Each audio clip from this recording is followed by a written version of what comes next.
early light was so proudly we hailed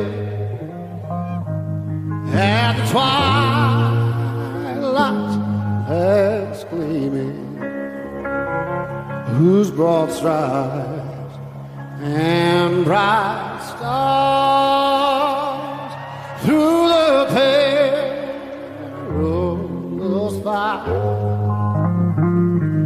Oh, the ramparts we walked were so gallantly streaming, and the rockets regular upon spurs singing out, yeah, through the night that our flag was still there. Oh, say, does that star-spangled banner yet wave? Oh, the land of the free and the home of the brave.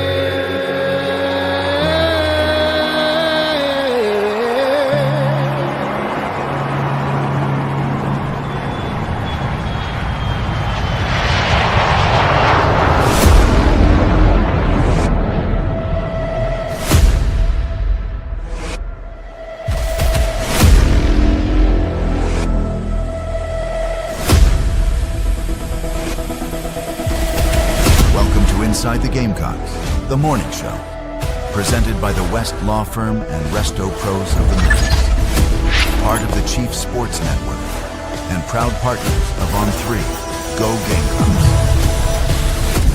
He'll be fine on the mountain.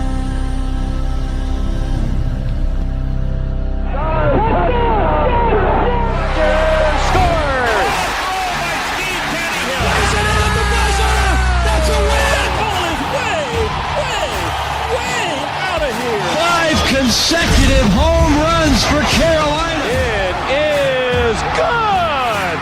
It's gone. He's in. Touchdown. Williams with the throw to the plate. He's going to score. It's a walk-off. Touchdown, South Carolina.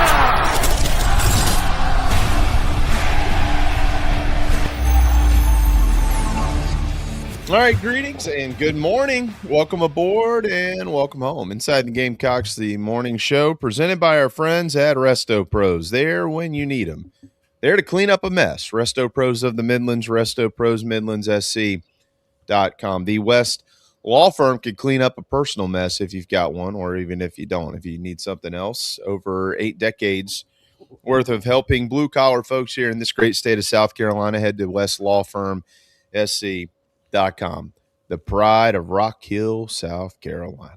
David Cloninger with the Post and Courier, all fired up to watch those Northwestern Trojans trot out there and march towards another state title coming up on Friday night. Rob Williams will co-host with me in hour number 1 today. Good morning, gentlemen. DC, go get them. Make sure that Wofford's mullet is all trimmed up and leading them into action. Yeah, and I don't mean to be correcting you in front of everybody watching, Jamie, but you mispronounced the name. That's a back-to-back state champion, Northwestern Trojans. So you got to get that right. And, I do hope Paige has learned his lesson. I was at the South Point game last year, and I said, hey, man, the mullet's looking good. And he said, well, I trimmed it up a little this week. And I said, you did what? Yeah. We've won 17 straight, and now you're getting a haircut? And sure enough, dropped that game.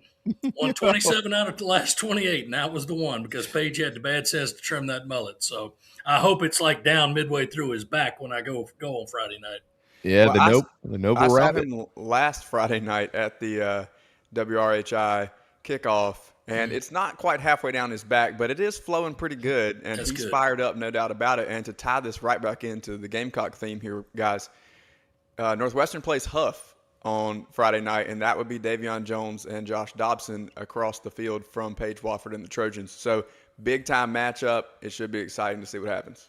Yeah. What is you're the star of fourquarterfriday.com. Where is Northwestern ranked? I don't think you have to go too far down the list, do you, Rob? They're number 2. Yeah. Number 2? I thought they were number 1. Oh, Dutch Fork.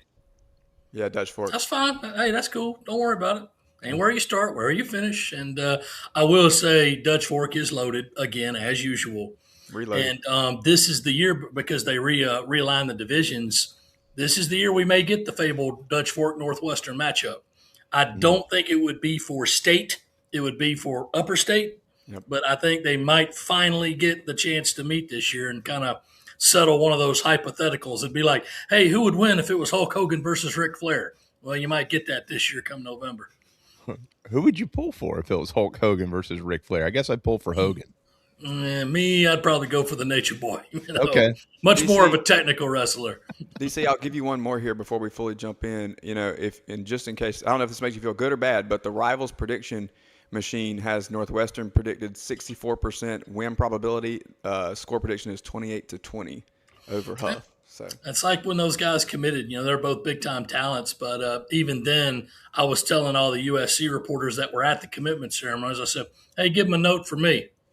Tell them congratulations, but on August 21st, you better come correct when you step across that state line. We're not known for treating visitors well.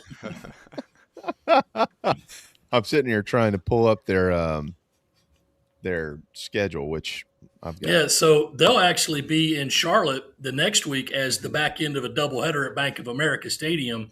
Northwestern will have the first game against Indianland, and then Huff will play, is it Mallard Creek maybe? I forget. It's a North Carolina team. it is. Yeah. But, I'm looking at that thinking, boy, that'll be a real good game.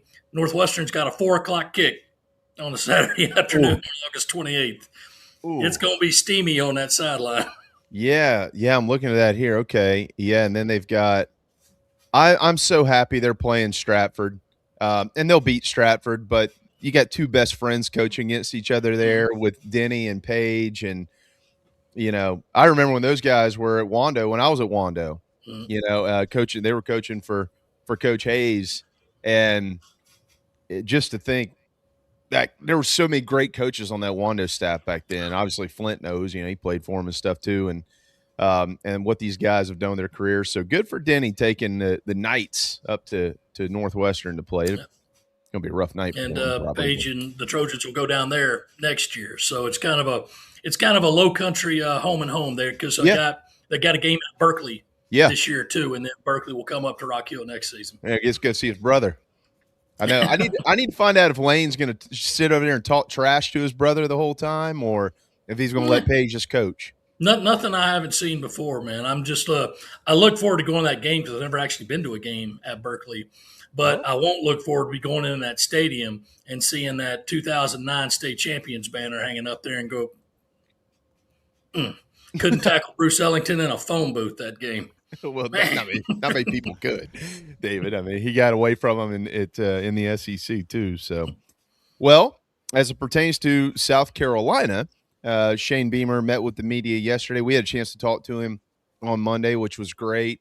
I asked him directly, well, what's going on with the kicking situation?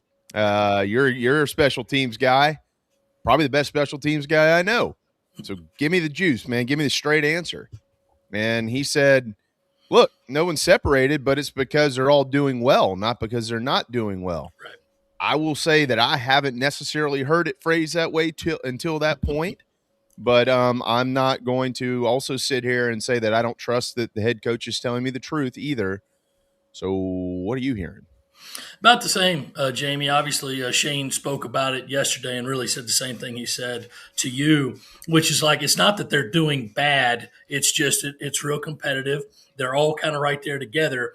And he kind of wished that, somebody had pulled ahead, but still no decision would have been made even if they had. So I talked with Matthew Smiley in the preseason at the media golf outing, And I said, okay, if I'm the coach and it's a quarterback, I want him to know 2 weeks ahead of time that he's QB1. He's like, I get that. And I said, so what about a kicker? Is it 2 weeks? Is it a week? He said, it just depends. I mean, there's no set timetable on it. We hope the sooner the better. But he said, for me, David, is I want my guy to know at least 3 days before that he's the guy.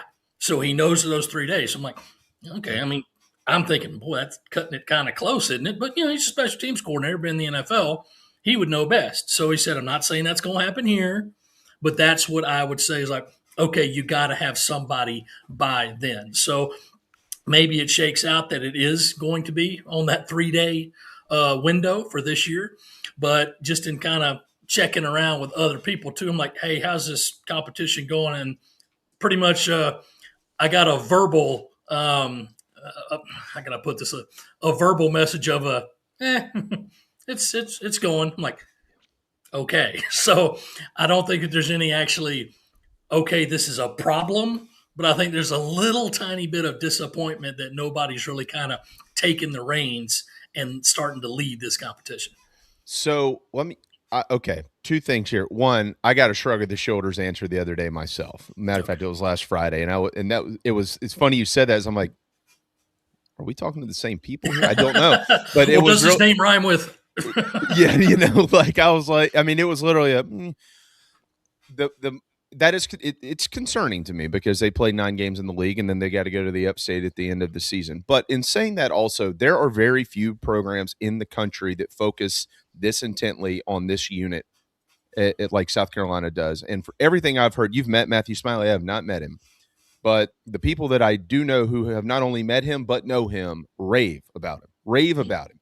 And I'll publicly say one of them is Pat DeMarco, who played for him, and these guys are like, look, this cat knows what he is doing. He is sharp as a tack. Him and Beamer are eye to eye on everything. The conversations have been wonderful. So their version of might be pretty good at some other schools. I don't know that, can't prove it. We don't know. We're not gonna know till we see it, DC. But to me, there is some flexibility in this, in my opinion, before the season. I'm willing to look at it a little bit more glass half full just because their expectations are so high in there. Yeah, and it could be a case, I haven't asked them this yet because there really is no separation, saying, could this be a kick of where you have one guy who handles everything 40 in and then another guy who handles 41 and above? Would you do that? I mean, is that kind of where Max Kelly might take the lead because he's the kickoff guy too? But just haven't been able to ask anybody yet because, as they said, there's no decision. So We'll see how it goes. You have seen the good and the bad for it to where, all right, well, maybe this guy looked good in practice. He won the job, but then in the games he wasn't making them, and you got to switch. All right, I've seen that before. It worked out. It gave the rise of Parker White, who became school's all-time leading scorer. I mean, he missed his first, 4 kicks before he made the game winner against La Tech. Mm-hmm. So my question then would be, okay, how much leash do you give the guy who you pick to start? I mean, does he got to miss 2, 3, 4 more? What plays into that? I mean, I understand if you send him out there to kick a 55-yarder and it falls short, I'm like, well, I wouldn't hold that against the guy. But I'm sure that they've got their criteria, and I know that they are working on them to say they're putting them in as many pressure situations as possible. I know that they're not doing the PJ Fleck thing where he comes around, right as the guy's about to kick and throws a cup of water in his face to see if he can still make it. But they are doing everything they can to say, all right, what about this situation? And as Matt Smiley said, they chart everything. Yeah. And a lot of times he's on the field while his assistant, Matt, is it Creasa? I might be messing up the name, but his assistant special teams coordinator, he's on the sideline charting. And Smiley might just say, okay, hold up, there's a penalty. Back it up 5. Oh, hold up, this happened. And, just to see how they're handling all that. So I really wish I had a more definitive answer, but from people I've talked to, no one has said this guy's a little ahead of the others. They've all just said they're still even.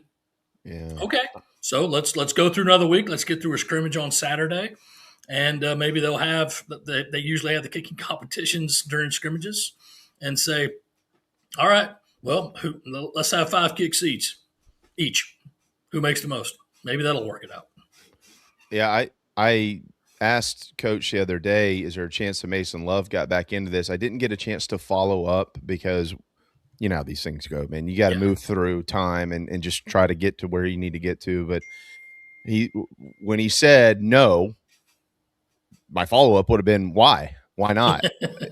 Have you heard why Mason hasn't been considered? Is he just not kick well, or I I don't think know. it's the case, Jamie. They don't want to overload any one guy. Now, they have obviously had it before. Shane's had it before where you had a guy who could do all three kick, punt, do kickoffs. I mean, Ryan Suckup was a freak of nature.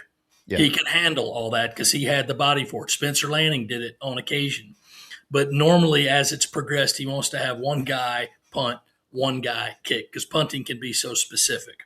Mm-hmm. So I asked him this last year because Mason Love was kind of bidding for a couple of those roles until Max Kelly emerged. And they said, well, if you can have three, that's what you want to have. You don't want to overload anybody. And I think Mason's doing such a good job punting.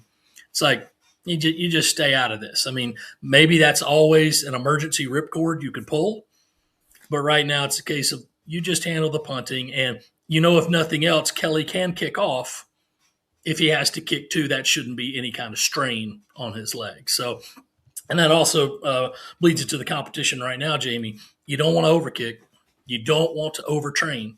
But as from the guys I talked to at media day, really before fall camp started, they said they're doing a good job of not having us overkick because you don't want to do that. And I don't think any kind of emergency situation, as in, hey, let's get this decided now, that's not going to change that. They'll say, hey, it'll happen. It's just you'd prefer it happen a little sooner, but if you got 2 more weeks, so go through them.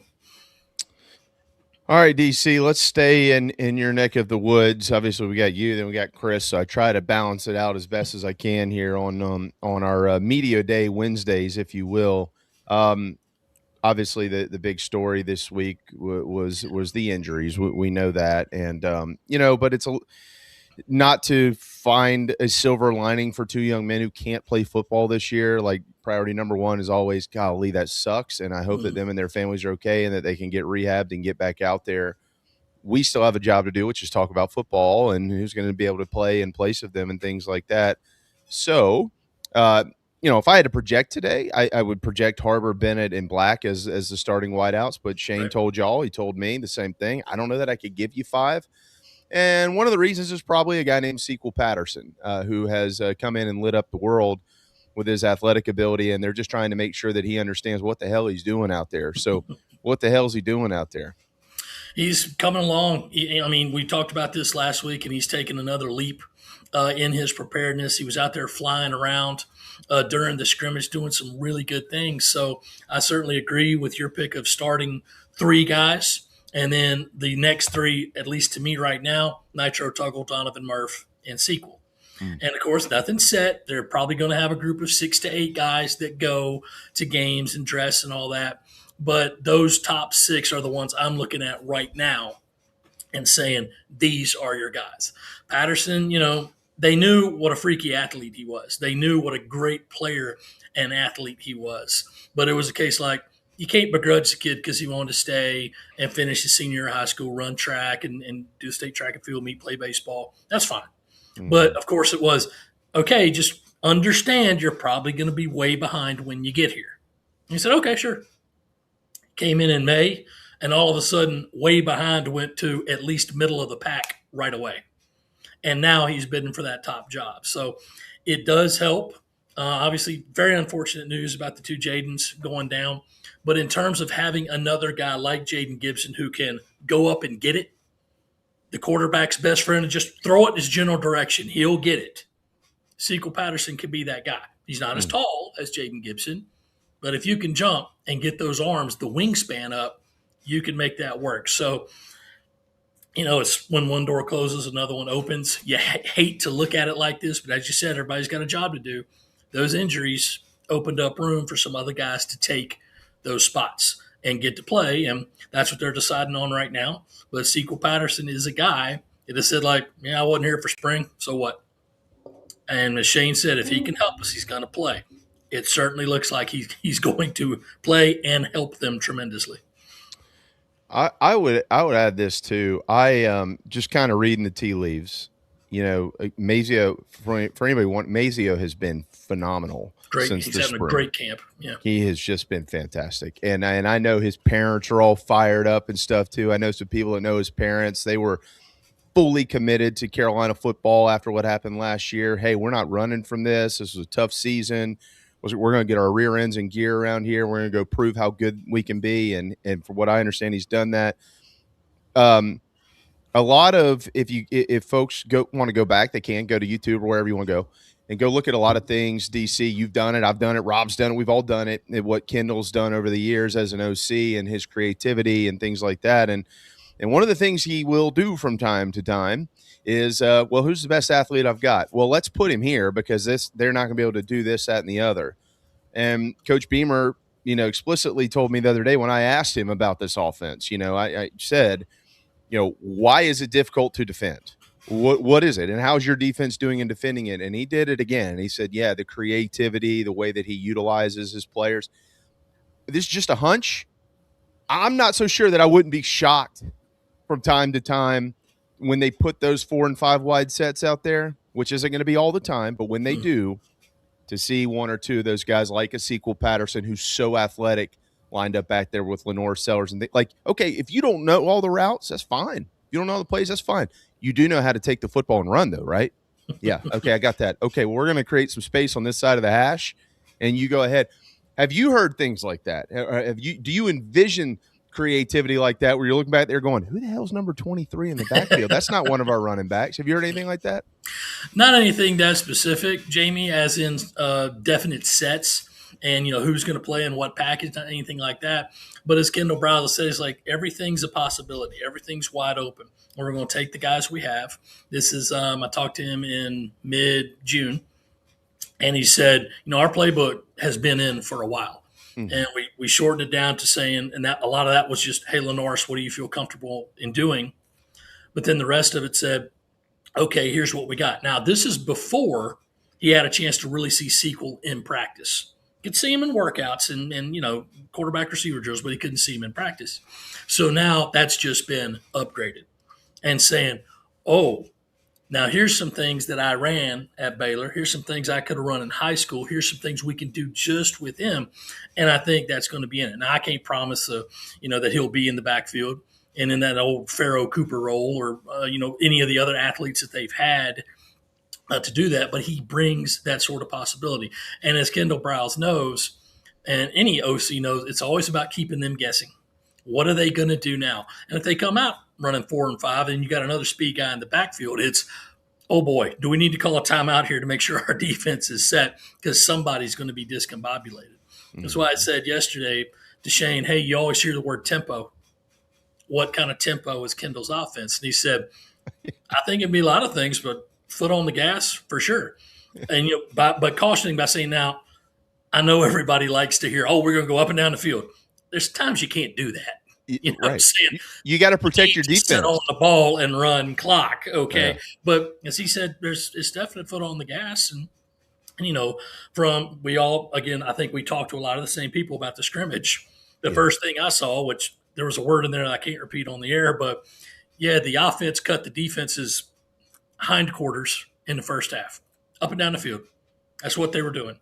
And then the defense kind of caught up in the second half and said, hey, okay, we need to start taking care of our business around here. So you hear that kind of thing and you think, all right, good. Because a lot of it's been good over the last 5 years. There's been a lot of good games, good wins, some really good offensive players. But the whole time it was, what is that identity here? Because a lot of times it just seems like, let's go just win the game. And that's fine. That's fine. From what I've heard most consistently, Jamie, it's this offense has the identity. It knows what it wants to do, and it's going to do it no matter what. And that's even with Kendall Browse saying to me in June, look, man, I realize you start to get that reputation, points and throwing the ball downfield, and it's all high flying. I don't care as long as we win. We score 10 points a game. If that's enough to win, fine. That's what we'll do. So you definitely have the vision. It's kind of like when Steve Spurrier came in. You had the vision of what it was going to be. And it was right there on that first drive against UCF. And then as the years progressed, it was like, A lot of times it's there, and a lot of times it isn't. Yeah. But it's just one of those things, Jamie. I mean, Steve Spurrier comes in, and you're thinking fun and gun and chucking the ball downfield, and what's the first play? You remember? The first play was Bobby Wallace, wasn't it? Bobby Wallace from Conway. Draw up the middle. I'm like, all right. Not the first time I've seen a running back wearing 22 go into the lines. I was like, all right, yeah, that's cool. Whatever. But then I think it was a short curl or slant to Savell. Wallace run, short curl or slant to Savell. And I'll never forget it. Blake Mitchell dropped back and kind of had the ball on his thigh.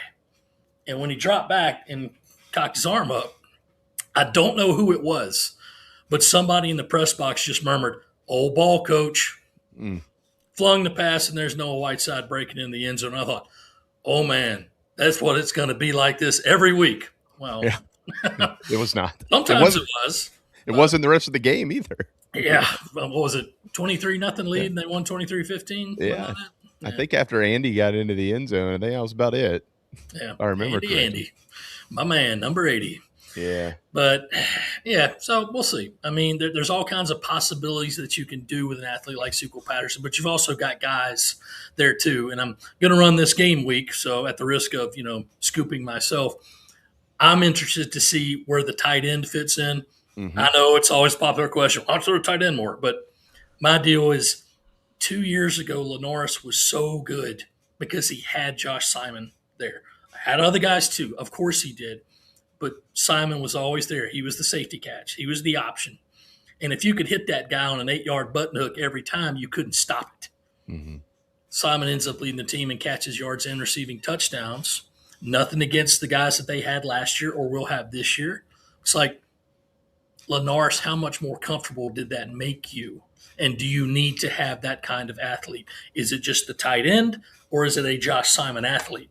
Because then you start saying, is Brady Hunt that guy? Mike Tyler? One of my favorite guys who I think is tremendously underutilized, Mo Brown. I think he could be that guy. And, hey, I'm a 49ers fan, so I hate mentioning this name. You got a Jay Novacek on this roster?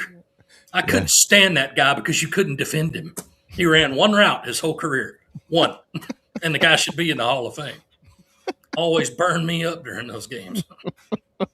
It's kind of like when Busta Anderson was at South Carolina, who just ran crossing routes the whole time and scored, on 80% of the passes that he caught.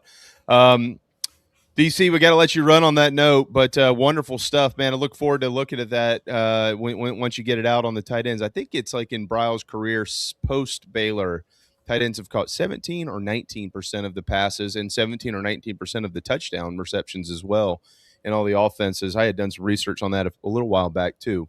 But one of those guys could hear their name called early and often and throughout the season. We're going to find out.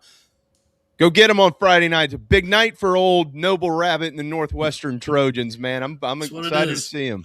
Good luck to all the kids starting their high school seasons this Friday. Good luck to all the fans of those teams. I hope you have a great year. And if you do have a great year, I'll see you at State. Okay. Coming for you. See ya. All right. Quick, T.O., and then Chris Clark on the other side of the break. If you own a home, don't wait on these home safety tips. Flush your water heater, clean your dryer vent, and inspect your roof annually. Don't forget to check washer hoses and caulk in wet areas. Visit RestoProsMidlandsSC.com. A really common fear in a workman's compensation case is what's going to happen to my job if I report this injury? And my answer to that is you still need to report your injury. I'm dealing directly with the insurance company, and the insurance company is going to treat you like a file number. So let me make sure that doesn't happen to you. Let me get involved in your workman's compensation case.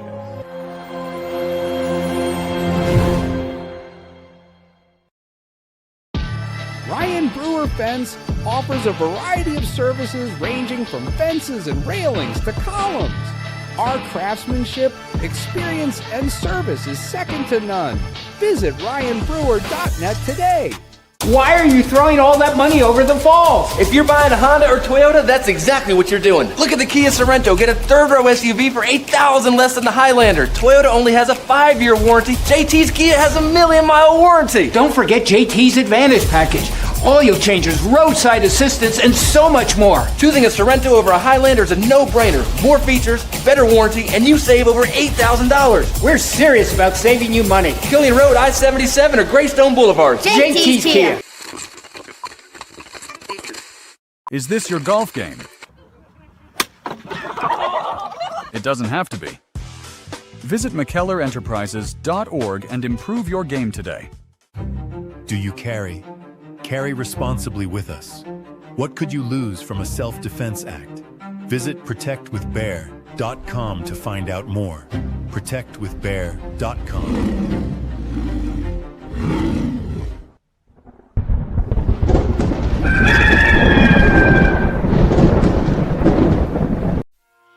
This is inside the Gamecocks, under a Carolina sky, where we all want to be. Under a Carolina sky is where I wanna be. Oh, 'cause sandstorm's going wild, the best of the SEC. It's this town, it's this team, it's got a hold on me. Oh, I've had some of the best nights of my life. Under a Carolina sky. Under a Carolina sky. There you go. Mary English. You've downloaded that song. And make sure you download anything that Chris Clark does with Gamecock Central. Sorry we're a little bit behind, but David was telling jokes, so we had to let him keep going. What's up, man? Oh, what's going on, guys? Apologies for the fire truck that you're about to hear go by. Well, I just hope everybody's okay. I mean, that's priority number one. Everybody's all right. I think we're good now. Yeah, DC definitely comes armed with his jokes and his Northwestern this and that, but that's okay. I mean, they can back up the talk, they're pretty good. We're going to find out this year because he mentioned it, and they're on a collision course with Dutch Fork. Maybe some opportunities in the preseason to get that done didn't quite happen. So we'll see if it'll happen in the playoffs. Well, how good of a chance does South Point have to beat them on Friday, September 25th? That game's at South Point, right? Well, they did it. They did it before. Did it last year. South Point got them last year, right? I think they did, but so that's rivalry game, man. You kind of throw out the record book, but all I know is Northwestern was really good last year, and from everything I've heard and seen, they're going to be really good this year. So we'll see what my T.L. Hanna Yellow Jackets do this year. I really don't know much about them at all, to be honest with you. I don't get back home as much as I would like to. Still got some family up in Anderson, but I'm just so dialed in on Gamecock football, the high school stuff. I'm going to be relying on Rob and your team and listening to DC if he's got any non-Northwestern notes for us to pass along. Preseason number 20 by the Rivals Composite for your Yellow Jackets. They got a quarterback with some talent. They're in the mix for sure. It's under the radar. They were in some under the radar pieces for sure. Not a lot of talk, but they're right there. Not a lot, yeah. Yeah, well, we'll see what happens. TL, obviously, TL Hanna, a proud program, and obviously we got proud alumni and things like that, like Chris Clark. All right, Chris, let's turn the page a little bit here. South Carolina's coming up. 17 days until they kick this sucker off at Williams-Brice Stadium, and they've got their second scrimmage coming up on Saturday night. Coach mentioned that when I talked to him the other day, I asked him, well, what are you doing this week? Well, what you got going on this week? What you going to eat for breakfast and all that type of stuff? And it was, I mean, you heard the response. I mean, it was kind of generic, but not really, talking about the depth, and we're just going to continue to try to chip away with that and figure out who we want to go with from there. So which are those position groups that has the depth that they're working through? Which one are you the most focused on going into Saturday's second scrimmage of the preseason, and why? Yeah, it's interesting question, man, because when Beamer was asked about this Tuesday, during his presser, about like trying to find some answers in some of these position battles, he listed a bunch of them. And honestly, one that's been brought up in the past, I don't think he brought up, maybe he brought it up later, like the third corner, right? There are some positions where it's like, how many guys do we feel comfortable playing it in a game at a position that on paper is pretty loaded up, defensive tackle is a great example of that, right? D tackle, you've got a mix of like 3 seniors, whether it's returning guys or transfers like Kelby Collins and Tomey, and then you got Gabriel Brownlow-Dindy in there. You've got a guy like Jordan Thomas who's come on and had a really good preseason camp as a transfer.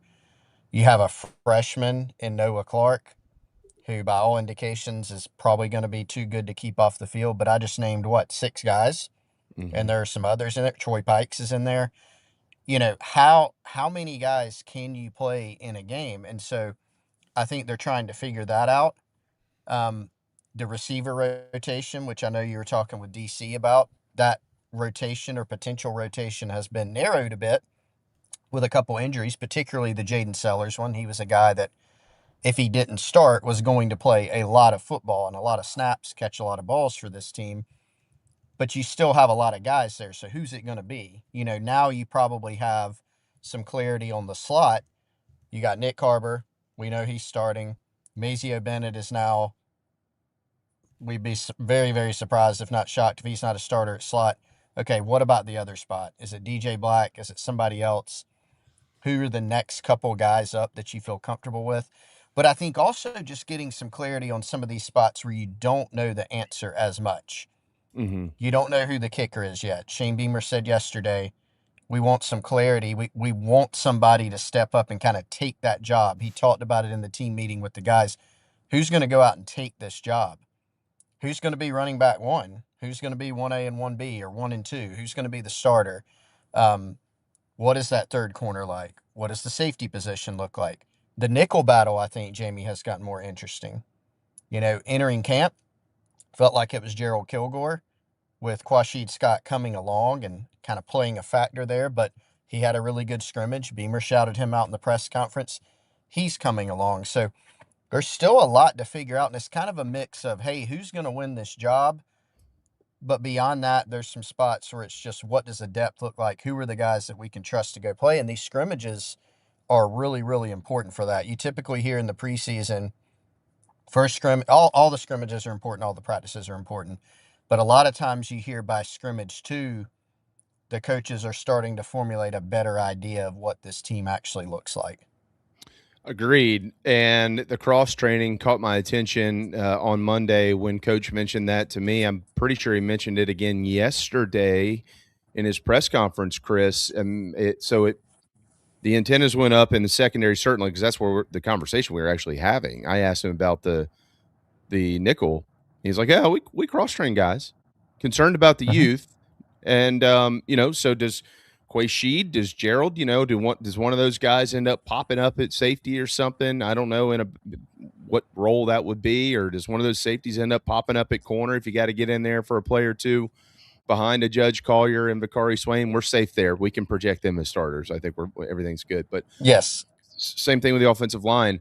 I'm actually hearing there's a couple more names involved now in this offensive line in battling for starting jobs on the offensive line than maybe I'm not going to say I'm not going to speak for you, but then maybe I actually even thought just a week ago. I think coming out of that scrimmage, I think they saw some things that they liked, Chris, from what I'm learning. And they're cross-training there as well. This go around, somebody's not going to want to hear this. I got it, because they want to see Carolina win games before they believe any of this stuff, and that is so fair. I think it's a little bit of a different spot for the Gamecocks. I think this is more of a good problem than a bad problem. Well, yeah, you want to know, A, who is your group of starters, but B, you want to be able to have a group where you feel good about, all right, who's the next guy? This is football. Somebody's getting banged up. You hope for no injuries, right? But by the time you get to mid-season, end of season, probably most guys are playing like hurt, right? There's a difference between playing hurt and injured. And at some point, we see this every single year. Somebody's got to come out for a series or some snaps or a game. And so it's all about who's that next guy. Who's the next guy you're plugging in? Mm-hmm. I think we've got some clarity on the O-line in terms of starters. I think there's some positions still up for grab. And I think the next guy's up, that's still up for grabs, right? Like we all know, when Jacarius Peak comes back and he's 100% healthy and he's full go, like it'd be a shock if he's not your starting left tackle, right? I think Hank Purvis has really done a good job for himself of having a say of being the starter at left guard, right? Kojo Poku, probably same thing at right guard. Shed Surratt's a guy that can play just about anywhere for you. He may not play center, but he can play left tackle, right tackle. He can play a guard spot for you. A couple of the guys, Jamie, to kind of echo what you said, that we've continued to hear, like, don't forget about this guy, not necessarily for a starting position, but just being in that mix of guys that could see the field. Seth Smith is a transfer. He's gotten some work at left tackle. Dane Arnett has been battling Shed Surratt for the right tackle spot, another transfer that, they're excited about. Just his mentality, former wrestler, played at Ferris State, played left tackle with Trinidad Chambliss over there, won a whole bunch of football games. They've really liked him. We've been talking for months about the battle at center between Nolan Hay and Carter Miller. That thing is still pretty close from what I've heard. So, what do we see there? How does the staff handle that? And, of course, Darius Gray is kind of the great wild card because everything you hear is he's going to play, I think, certainly on special teams, which is important, but also probably some snaps, in these first couple games to kind of roll him out there. And they feel like, I think he's ready enough to play. But where is it? He has gotten snaps really everywhere. Talking to Randy Clements at Media Day about how many centers that you want to have at any given time, how many you want to take on the road. And he pointed out, look, we want to be able to take at least 3 guys that can snap the ball on the road. Does that help Darius Gray make that first road trip because he can snap the ball and he's worked at center? Maybe so, but he can also play anywhere else. So, this scrimmage is going to be really big for, helping to determine the course of, like, who are the top 8 guys. If somebody goes down at this particular spot, who's the next guy up? Who are we shifting over? Who are we bringing off the bench? I think it's really key for that. You are all over it. 100% agree with that. Obviously, the peak injury, as you just mentioned a moment ago, Coach mentioned Monday that they had some injuries last week on the offensive line. Nothing long-term, nothing serious. Guys getting banged up, so you're going to be careful with them in camp. Yesterday, he kind of let it slip a little bit. He mentioned that Shed was one. I think he said Hank. Am I making that up? I'm pretty sure. Didn't he say Hank was the second one with Shed that just got a little banged up? Okay. Yeah, I think he'd gotten a little banged up. Last time we were out at practice, I think he was out there fine. So, couple little, he classifies it as bumps and bruises. Haven't heard anything super concerning there. So, no, but it makes the point that you just made, though, because that is probably going to happen in the season somewhere as well, unless Carolina becomes the first college football team that I've heard of in my lifetime to go through 12-plus games without an injury on the O-line, which is unlikely. So then when that happens and you say, like you were just talking, same thing, okay, Seth Smith, he's in it. Nolan Hay's been in it all along. Dane Arnett, as you pointed out, and you brought Darius Gray into the mix here. So what's that give you? That gives you 9, right? And that 9 guys okay. All right. Okay. And you can move guys around, if you got to move Shed on the inside because you feel better with, say, a Dane Arnett at right tackle, you can do that. Or if you need to plug Nolan Hay in to left guard, you can do that. So I don't know. We'll see how they look, but it seems like they're finding more answers and answering more questions in a better manner than maybe I had anticipated. Well, and the ultimate test, of course, like a lot of people, guys, are in the and look, I'll put myself in that category, or in like prove it mode. Like, sure, there's so many like we you got to go out there and, like, we still don't know fully what does this offense look like. Like, we know it hadn't been like situations in the past where you're literally just trying to figure out, like, what's the playbook, like what type of plays are they going to run. When Marcus Satterfield got here, he had been an OC in the past, but he had been in the NFL, and it was kind of like, all right, what is the playbook going to look like? It's a question that we asked, and it was always kind of at least going into the season, a moving target, right? We know Kendall Brow's system and what it looks like, but we also know that it's evolved, right? So what does that look like with the personnel that he's got? How does it vary game to game? And then extending that to O-line play, we know South Carolina wants to be able to run the football. You want to be able to run the ball in this offense. That's, if you talk to Randy Clements, Kendall Browse, Shane Beamer, that's where things start. And it's also been a big issue, with the exception of 2024, they have not run the ball effectively enough, consistently enough in games, and that's affected them at times from a wins and loss standpoint, or a lot of times. And then, of course, the protection. So where does that start? Obviously up front, and so all of this is kind of on paper right now. I mean, one thing that we know is, yes, I think you're starting to feel better about the potential of having some depth here. Now, you ideally don't want to ever dip into that. You want to have your starters, and you want those to be your guys and kind of figure that out. Someone like Darius Gray at the same time could continue progressing throughout camp, continue progressing into the season. And if you feel like you need to plug him in or he's the best guy, you plug him in at that point. This is a group that does have a lot of experience. I was looking the other day, South Carolina's got the second most returning experience in terms of snaps in the SEC across the board. And a lot of that is because of the offensive line. They got a lot of guys that have played a lot of football, but they haven't played in this system, in this scheme, and they haven't played together, right? And so that does create some questions. And some of these guys are stepping up in terms of the competition level also, that they're facing on a week in, week out basis. So still a lot of questions there. But, one of the things, guys, is we feel like South Carolina's defense is going to be a pretty good group.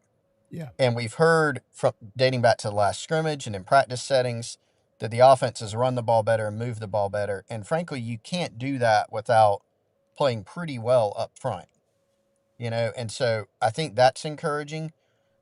Does that mean, South Carolina's going from worst to first in O-line play? No. But does it give you some optimism maybe that this group could be a solid group? Yeah. And that, frankly, that's kind of what you're going for. You're hoping that this offensive line in year 4, if you get there under Kendall Browse, is better than year 1, but you absolutely have to make some strides in year 1 to get where you want to go. It's all about executing this offense. They could theoretically, you could be asking this group of guys here to do what you were asking the group of guys last year to do, which you think are better players and have very similar results. But now they're trying to execute a different scheme. And to back up what you said as well, I think it's 121 career starts by the offensive linemen here at South Carolina. And a lot of that is because they went out and signed 6 guys in the portal who are redshirt seniors or super seniors at that position. So, it was crystal clear what they were looking for in offensive linemen. We need big, tall guys who've fairly lean for being 6'6", not 6'6", 380, like 6'6", 315, who've played a lot of football. And that's obviously what they went and got. And now these are some of the names that we're hearing. They're more than likely going to be somewhere on the 2 deep or the deep, whatever you want to call it, under Coach Beamer. All right, final question for you. Forgotten about, who is the man that you believe has been the most forgotten about to this point for South Carolina football? Oh, wow. Offense, defense, anybody? It could be anybody, man. I'm just throwing a slider at you, see if you can't hit one here. Yeah. Yeah, that's a good call. Man, if you got to narrow it to just one, forgotten man. Could be a couple guys. Yeah, I'll give you a couple. Let's try to go offense and defense. Defensively, I think you can make an argument for a lot of people, man, but I feel like maybe going with Judge Collier at corner. He didn't have the season that he wanted or anybody wanted. Got hurt in the first game. Ended up playing a lot, but it was pretty clear at times, maybe not 100%. Had a great offseason. Actually, Jamie, one of the things that we both should have done is when we went over your freaks list the other day, we should have put him on there, or I should have said he was on there. I screwed up. 42-inch vertical. Yeah, I did too. You gave me a chance, and I left him out. But, super long arms. Has a chance to maybe when he gets to the NFL Combine potentially break some records, for his size, for his position. Had a really good offseason. I think he's dialed in. And that's kind of an undervalued, hey, you're getting a starting cornerback, right? There's so many guys to talk about, so many new faces. But I think that's a really important one. Offensively, y'all were talking about tight ends earlier. You can make a case for a lot of guys. I think Brady Hunt is potentially going to be very important to this offense. Not that he's going to be like a Josh Simon and lead the team in receptions. He's not a super dynamic or like flashy, maybe the best word, player. But the staff trusts him. I think he's going to play a lot. You know, I feel like he's as healthy as he's ever been. He's had the best offseason that he's ever had. And nobody really talks about tight end just because there's not a Busta Anderson or a Jared Cook or a Josh Simon out there. But you do have some guys, and you're going to need a tight end. You know, if you're going to run the ball, if you're going to protect, if you're going to have that safety valve, you got to have a tight end. So Brady Hunt might be flying under the radar a little bit too for an older, experienced guy. Same thing, you know, this team set out, let's retain guys, let's go sign a bunch of older guys, and, you know, mission accomplished. We'll see what it means for the season, but they definitely got older. They're one of the oldest teams in the league by experience. Yeah, Brady Hunt, you know, this offense is supposed to allow everybody to play much faster, and that doesn't mean that Brady Hunt is excluded from that. It means he's included in that, and I agree with you, and I wholeheartedly agree on Judge Carter. I mean, he was a second-team All-SEC performer in 2024. I think people have forgotten about that because he got hurt in the first game last year. It's not like you saw him perform for 5 or 6 games, Chris, and then he goes down. It's like, man, he was having a special season. He came out of the gates and got a little banged up and never was really able to kind of get right, and so it just kind of slipped off the radar a little bit. But Shane Beamer called him and Bakari 2 of the best corners in the league the other day. We'll see if he's right. Well, man, as it's always an honor to see you. It's an honor to work with you and all that type stuff. And we'll see what you put up a little bit later on today on Gamecock Central. Hopefully you give us a start in 22. Everybody needs it. We're about halfway through camp. Starting 22, exact record, not even prediction, but exactly what's going to happen this season. Yes, we'll have all that later, right? I meant to ask Shane the other day if they put the stopwatch on the ball boy on the sideline, because that's a big part of Kendall Briles' offense, is knowing when to flip the ball in, knowing where to spot the ball if you're a receiver. These guys are hauling rear end up and down the sideline, you know, running with the offense. I meant to ask him, like, do you recruit for that position? Is it a flyer on campus? Like, how do you find that kid? Is he on the strength and nutrition program? Like, what's the deal to be a ball boy at South Carolina now with Kendall Briles in town? Might be one of the only offenses and schools out there where, you know, you're looking for a team manager and you got to be like, look, you got to run a 40. You know, we got to test you. Make sure you can get it done. Those guys are under about as much pressure as anyone, I feel like. 100%, man. Great to see you, Chris. Wonderful job as always, and we'll holler at you a little bit later on. All right, guys. Good to see you. See you next week. Thanks, man. There you go. All right, Robbie, we're going to step aside quickly. We're going to come back, and I got to pepper you with some questions because Friday Night Lights kicks off in a little over 48 hours. 4 Quarter Friday's got you covered. JC and Phil are coming up here in just a little bit as well. It is Wednesday, a wide open Wednesday, presented by Palm Casual, palmcasual.com. The morning show will be right back.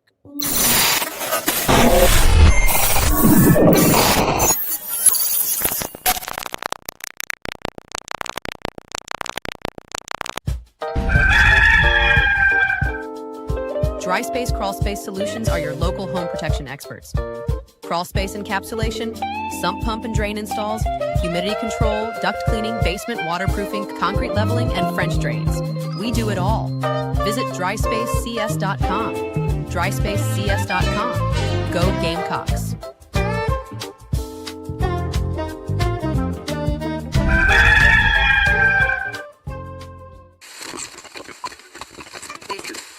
Is this your golf game? It doesn't have to be. Visit McKellarEnterprises.org and improve your game today. Test ride at Electric Bikes of Charleston today. Road trip ready. Ride comfortably. Forget road fatigue. The Velotric Fold 1 Plus features our exclusive Comfort Max frame design for an effortless, upright riding posture and a low step through. With an adjustable seat and stem, you'll be feeling great and ready for the next campsite adventure. Your back will thank you. Visit Electric Bikes of Charleston. Electric Bikes, Charleston.com. You know, in Gamecock Country, home truly means more. And whether you're buying or selling a home, Renee Fryer brings local market expertise and personal care to every move because it means more. Mike here for Renee Fryer with Home Advantage Realty. No matter where you are in the state of South Carolina, she will make sure you have the advantage on your side. That's Home Advantage Realty, and that's Renee Fryer, always an easy phone call away. 803-271-4777. Make sure you have the home field advantage with Renee Fryer of Home Advantage Realty. Troy Branham of Golden Gate Mortgage can help you save big today anywhere in South Carolina. Over 27 years experience. Visit ggmortgage.com. Troy Branham of Golden Gate Mortgage says go Gamecocks. Jeffrey's got space and a touchdown. Can you believe it? Touchdown! He caught it on traffic and scores.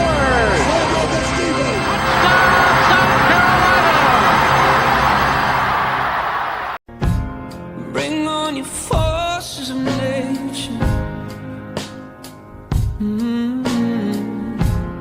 Bring on the storm that's raging. If you get lost in the shadows, there's a fire inside you. Be the light that guides you. Come on, carry your flame. Carry it higher. Even in the darkness, carry your torches. Come on, carry your flame. Set the night on All right. Yeah, presented by Resto Pros and the West Law Firm. Final segment, hour one. Friday Night Lights gets going tomorrow. Actually, there's 4 games tomorrow, and then Friday's kind of the official opening. There's more than that. There's more than that now. I'll go ahead. Oh, they had some moved, didn't they? Jump on you. Yeah, we got a ton moved. I'm actually taking text as we're on the air, and that's if you've seen my eyes floating around. I'm on the back end over here updating our live blog on fourquarterfriday.com with and as we were coming out of break, I got it from Westwood head coach Stephen Burris that Westwood at York now moved to Thursday at 7:30. We've got a laundry list, Jamie, of games that have been moved here. Okay. I'm working on some intel as well about some injuries and guys that have been injured in the preseason and summer, who's going to be in. We've got starting quarterback breaking news coming up later today. So, yeah, today would be the time I would expect about right now, and that makes sense while my phone's buzzing, decisions to be made about games being moved to tomorrow. Storms coming through across the state Friday night. Lots of North Carolina teams have already moved games, and so some of those South Carolina teams like Gray Collegiate traveling to North Carolina, those games got moved. A lot of that Greater Rock Hill area outside of Charlotte, Indian has moved their game. There's some discussion about some of the Rock Hill schools as well. We will see how that continues to develop, but you can find it all at fourquarterfriday.com, of course. All right, so I'm looking here. Okay, so Indian Land's going tomorrow. Correct. They've got okay, and all right. So the 4 that were scheduled: Wade Hampton and Carolina, Kingstree and Marion. Yep. These were already previously scheduled for Thursday, right? Correct. Okay, so those 2, Denmark Olar and Blackville Hilda. Yep. And then Lakeview and the Johnsonville Flashes. That's it. Okay. And you're saying, and this I'm reading the blog now. There's several. Okay, so you've got Pageland, Central, and Louisville. You just mentioned that, right? I didn't say that one yet, no. Ashley Ridge Westside moved, but that one's not to Thursday. It's moved start time for anybody that wants to know that one. That one's at 8 p.m. now. Okay. Indian Land and Harding, 7:30 Thursday night in Fort Mill. I mentioned Gray and Chambers. You mentioned that. You mentioned Sherrall, Andrew Jackson. Myrtle Beach was kind of the first big one that we saw at Marlboro County. Okay. That one's now Thursday at 7. Barnwell and Buford going on Thursday. Lamar and Darlington. Orangeburg Prep and Wilson Hall to get into that skis world a little bit. And I just mentioned, again, Westwood at York came through literally as we came out of break. So I haven't added that one yet. Okay. All right. Well, that's good. So we've got Smitty tomorrow, so he can give us some previews on some of that as well. As it pertains to Friday, man, your top 5 games in the state. I'm just throwing it at you here. Again, fourquarterfriday.com. It's $2.49 a month. It is. I mean, come on. If you really enjoy high school sports, top 5 games. If you go to fourquarterfriday.com, you can get top 5 in each of our areas. I'll give you top 5 statewide, but you can get a further breakdown. Smitty's got top 10 across the state. Number 1 is Ridgeview at South Point. That's number 8 versus number 3. That one's on Friday as of now at 7:30. Top 10 matchup. It doesn't get much better than that. They saw each other in a jamboree last week. Number 2, Spartanburg at Gaffney. That's number 12 Vikings against number 9 Indians. So a top 12 matchup there. That's going to be a big one, old school rivalry. Not a region game anymore because Gaffney's now down to 4A. Number 3 game, Sumter, Drew Marlowe over at Somerville. That's number 16 Gamecocks against number 7 Green Wave. Big time at John McKissick, starting a new era for Sumter, coming over to the Low Country. Number 4, Oceanside is number 13. They're at number 15, James Island. We will talk to Jamar McCoy tomorrow. That game, so you get some clips from that on fourquarterfriday.com and the YouTube podcast, and then we'll have clips on the show on Friday as well. And then number 5 is number 24, Hillcrest at number 6, Dorman. Dorman's absolutely loaded, somehow under the radar. Hillcrest loses Bennett Swigert. He goes over to Clover. They internally promoted Amos Lamb, who was their strength coach and offensive line coach. I think lines of scrimmage at Hillcrest are going to be some of the best in the state. They're going to sneak up on some people. Real challenger for Burns in that region this year, but they'll start off with obviously non-region matchup at Dorman. That's your top 5 across the state, all top 25 matchups. There's one I'm going to on Friday night. James Island? Porter Gout at BE. Oh, yeah. That's a big one. We will see what Logan Hall's got some pieces. Yeah, he does. He's got some good players. At Bishop England, so we'll see how that comes together. Are my Warriors going to win Friday night? Come on, man. Well, Jamie, we've looked at the predictions. I will try to stay out of stepping in things that I shouldn't on here. It's going to be tight, I think. Yeah. It's going to be tight. Rivals has it at a 27-21 West Ashley. But I think it's going to be 28-27 Wando. That's very plausible.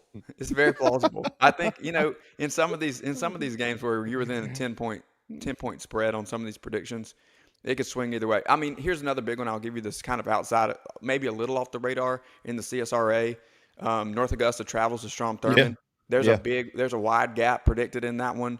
That's a big time rivalry. North Augusta's loaded and they're highly ranked, but Strom Thurmond is the defending state champion in 2A. They got some pieces, and AJ Hillary, whose dad was a long-time head coach at Strom Thurmond. His uncles and his dad played there for the Rebels. He was a quarterback at North Augusta last year. He's come home to play for the Rebels. That'll be an emotionally charged one early on in the Peach Fields. I know we're out of time. I mean, you're welcome to stick around an hour too, unless you got things to do, which you probably do. But I'll mention this. I know Phil's kick the music here. Oh, there you go. I can pick a small town to go to on Friday night. Small town, Friday night football. We're getting cranked out. It's going to be hot. Fans are going to be having fun. The students are going to be having fun. Abbeville at Saluda. That's where I would go. That's a good one. That's a good one. A lot of good football over that way. Abbeville coming down to Saluda. I will be on 107.5 Friday night with Justin Hall from 7 to 11. We want to hear from everybody here. Give us a call. Get on the Varsity Club message board over at fourquarterfriday.com. Send us your updates. Send us your insights. Send us your game picks. And call me and Justin. Let's chop it up on Friday night. Shout out to Justin Hall. He's in here somewhere. We're going to highlight Zimp Stadium. I've got it in my background. Camden. How about that? There you go. How about that voice that's playing and the Camden Zimp Stadium back there? So the pride of Patrick Davis, Camden, South Carolina. Robbie, great stuff as always, man. Really appreciate you and fourquarterfriday.com. Also, the Chief Sports app. free, updated right on the home screen. 2 buttons, the scoreboard and the live streams of all the schools that we carry on there. So if you want to listen to or watch Friday Night Football, right there on the Chief Sports app, and there's the 4 Quarter Friday website. So you literally can get all of it on one tiny little screen, your phone, on Thursday and Friday evenings, or every evening, or whatever. That's it. Hour 1 is in the books. Appreciate Chris and DC, JC, and Phil are up next. Rob, thank you, my friend. Yep, I'll hang up and listen. Hang tight. We'll be right back. Join thebigspur.com and Gamecock Central today for the best Gamecock coverage in South Carolina. Proud partners of all 3. Whether it's fireside or poolside, if it's time to watch the Gamecocks, Palm Casual will make your outdoor space the best it can be. Visit palmcasual.com and come see us at one of our South Carolina locations. Go Gamecocks! Why are you throwing all that money over the falls? If you're buying a Honda or Toyota, that's exactly what you're doing. Look at the Kia Sorento. Get a third-row SUV for $8,000 less than the Highlander. Toyota only has a 5-year warranty. JT's Kia has a 1,000,000-mile warranty. Don't forget JT's Advantage Package. Oil changes, roadside assistance, and so much more. Choosing a Sorento over a Highlander is a no-brainer. More features, better warranty, and you save over $8,000. We're serious about saving you money. Killian Road, I-77, or Greystone Boulevard. JT's Kia. Shopping at Gamecock Traditions is easy. Just pick up your phone. Type in GamecockTraditions.com. Select your items and purchase. They will ship it to your doorstep. GamecockTraditions.com. The Aventon Adventure 2 takes the same basic design as the original Aventon Adventure, making it an adventure bike designed to take you places that typical roads just don't reach, allowing you to ride whatever terrain you want based on your whims of the day. Look at what you're getting. Hydraulic disc brakes, torque sensor for responsive pedal assist, great LED lighting, suspension, a beautifully welded frame with excellent build quality, included rear rack, included fenders. The list just keeps going on. Visit electricbikescharleston.com for more. Sell your quality sports and fitness equipment to Play It Again Sports and get paid. Recycling your in-demand sports gear keeps it available in your community. Sell, buy, trade, and win with Play It Again Sports. If you need a new fence, railings, even new columns, there is only one call in South Carolina. Gamecock great, Ryan Brewer.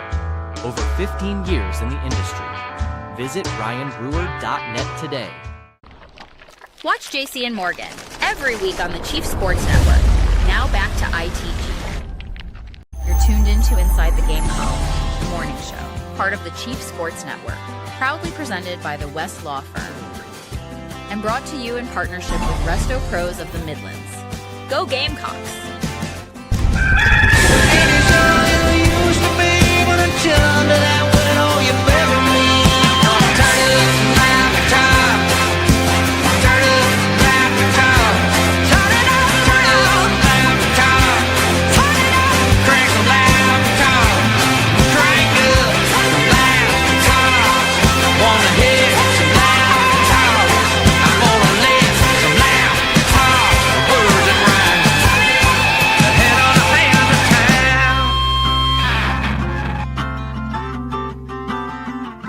It's 11:05, final hour of the morning show. Welcome back. Presented by Resto Pros and the West Law Firm. Hour 2 is powered by Electric Bikes of Charleston, electricbikescharleston.com. Appreciate a pretty packed hour number 1 with DC and Chris and Rob. And you got us the rest of the way here in hour number 2 with JC Sherbert joining the mix. And Mad Dog, who today kind of looks like dressed like a custodian. He had like a blue, heavy, long sleeve shirt on, button up, matte mustache. I feel like kids, please don't leave your trash. Put it in the on your way back to class. Drop it in this trash bin here. He's running, like drops his mop and runs awkwardly to break up a fight. Have you ever seen that guy? Yeah. The custodian that looks like, and Phil doesn't run this way, I'm sure, but like a fight happens, and this guy looks like maybe he did some time, and maybe he played ball at one point, and then he runs to break up a fight, and it's like this. He's like got his hands, like runs like an ostrich. And you're like, oh my god! No, Like, I've been told there's I not run a school like shooter because Mr. Miller would not be much of a help. Well, the reason I'm saying that is you remind me of I can't remember his name. He was one of our favorite people at Wando, but that's what how he dressed every day. It was like a blue, collared, like long sleeve shirt. He was bald. He was the nicest guy in the world. Did the greatest job ever. Did it for like 30 years. Retired, had a wonderful life, and I can't think of his name now. But you remind me. Uniform of the working man today. Yeah. It's the color, though. I'm looking closer at the shirt. It's actually a really nice shirt. If he had some khakis on with it, untucked at the beach, he'd be walking around at the cabana. This is one of my summer staples here. It's thin. Well, now that I see it, I didn't realize it was short sleeve. It is short sleeves. Yeah. But the color, though, when you just glance, you're like, it is the right color. Working man. Yeah, that's right. That would arrive on a Centos truck. You're right. Yes. Yeah. Between you and that strange Jebediah beard that JC's got going over there, I'm stuck in the middle of. I'm keeping it, dude. Yeah, I decided. I made an executive decision. This is going to be the standard beard from here on. Oh man! All right, I'm going to grow it long too. Like it's going to be like, and then. All right. Well, this, that, and the other. I mean, that was a good, fun hour one there. And so again, if you go to Four Quarter Friday, they're keeping this thing pretty updated. There are a bunch of games that are being moved to tomorrow or have been moved to tomorrow, and there might be some more later, according to Rob. So you can go check out that entire list. And you high school sports junkies, the Chief Sports app has been updated, and the home page is that's home.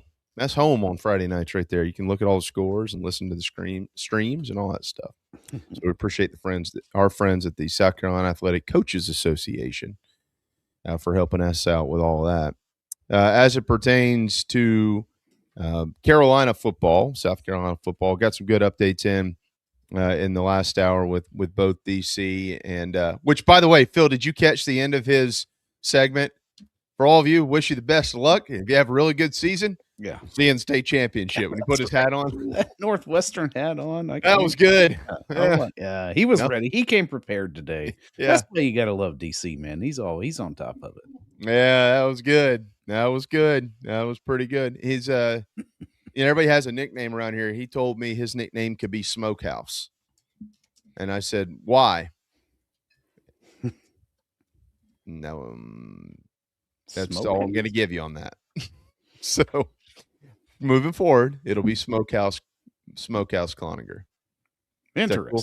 Yeah. All right. Yeah. Just go with. I mean, nobody ever knows where they come from. They don't have to. We got Smokehouse in leading off hour number one. Yeah. So, but including that in the tweets when I see if he catches on. Oh, he'll catch on. 100% he'll catch on. Yeah. I mean, I got it from him. He'll know. I think this is a pretty old nickname for him. That's even better. Something that goes way back. Yeah. So, but it did kind of open up an interesting can of worms, though. When I try to, some of those segments with him, try to cater to his part of the state. He's such a Rock Hill boy. He loves those Rock Hill. He does, man. And I respect him for that. 100% stand on business. I stand on the Warriors and he stands on the Trojans, and it all works out. One of these days, the two of us will play in a state championship game. But when you start thinking about, your mind starts to get a little bit creative.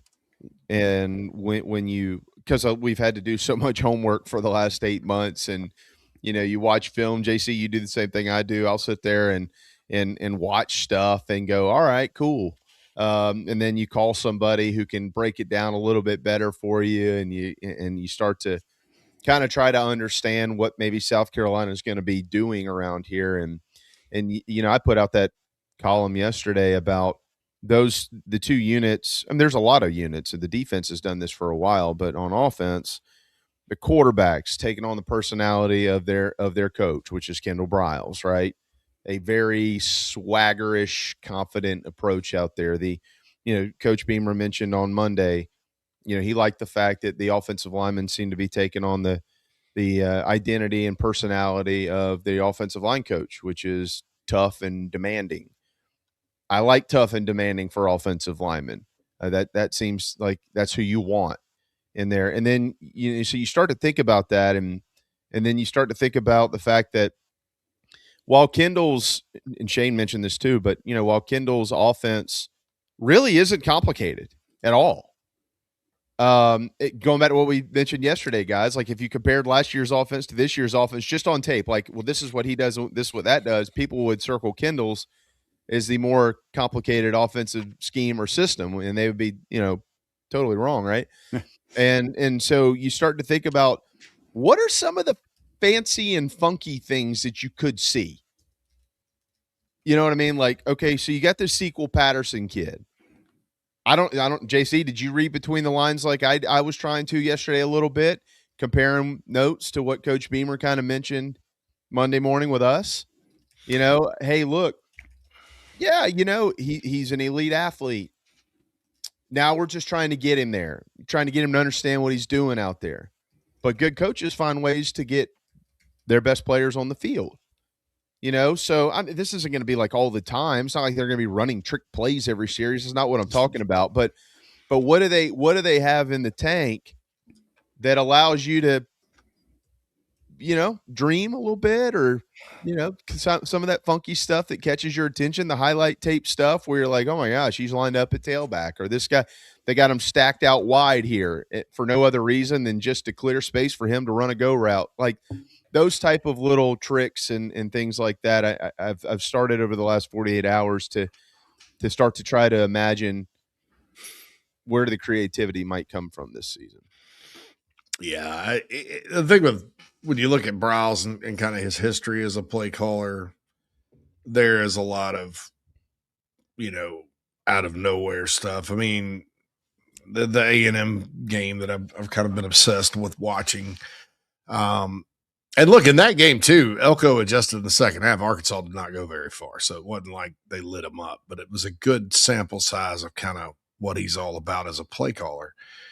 They're sitting there running it right, running it left. Jefferson's throwing it here. And then all of a sudden, double pass out of nowhere. And that's been his MO. When you talk to anybody about Kendall Briles, in the course of a game, and, what I was told was it's almost like at sometimes you're like, what are you doing right now? So hopefully there's no Jordan Birch moments.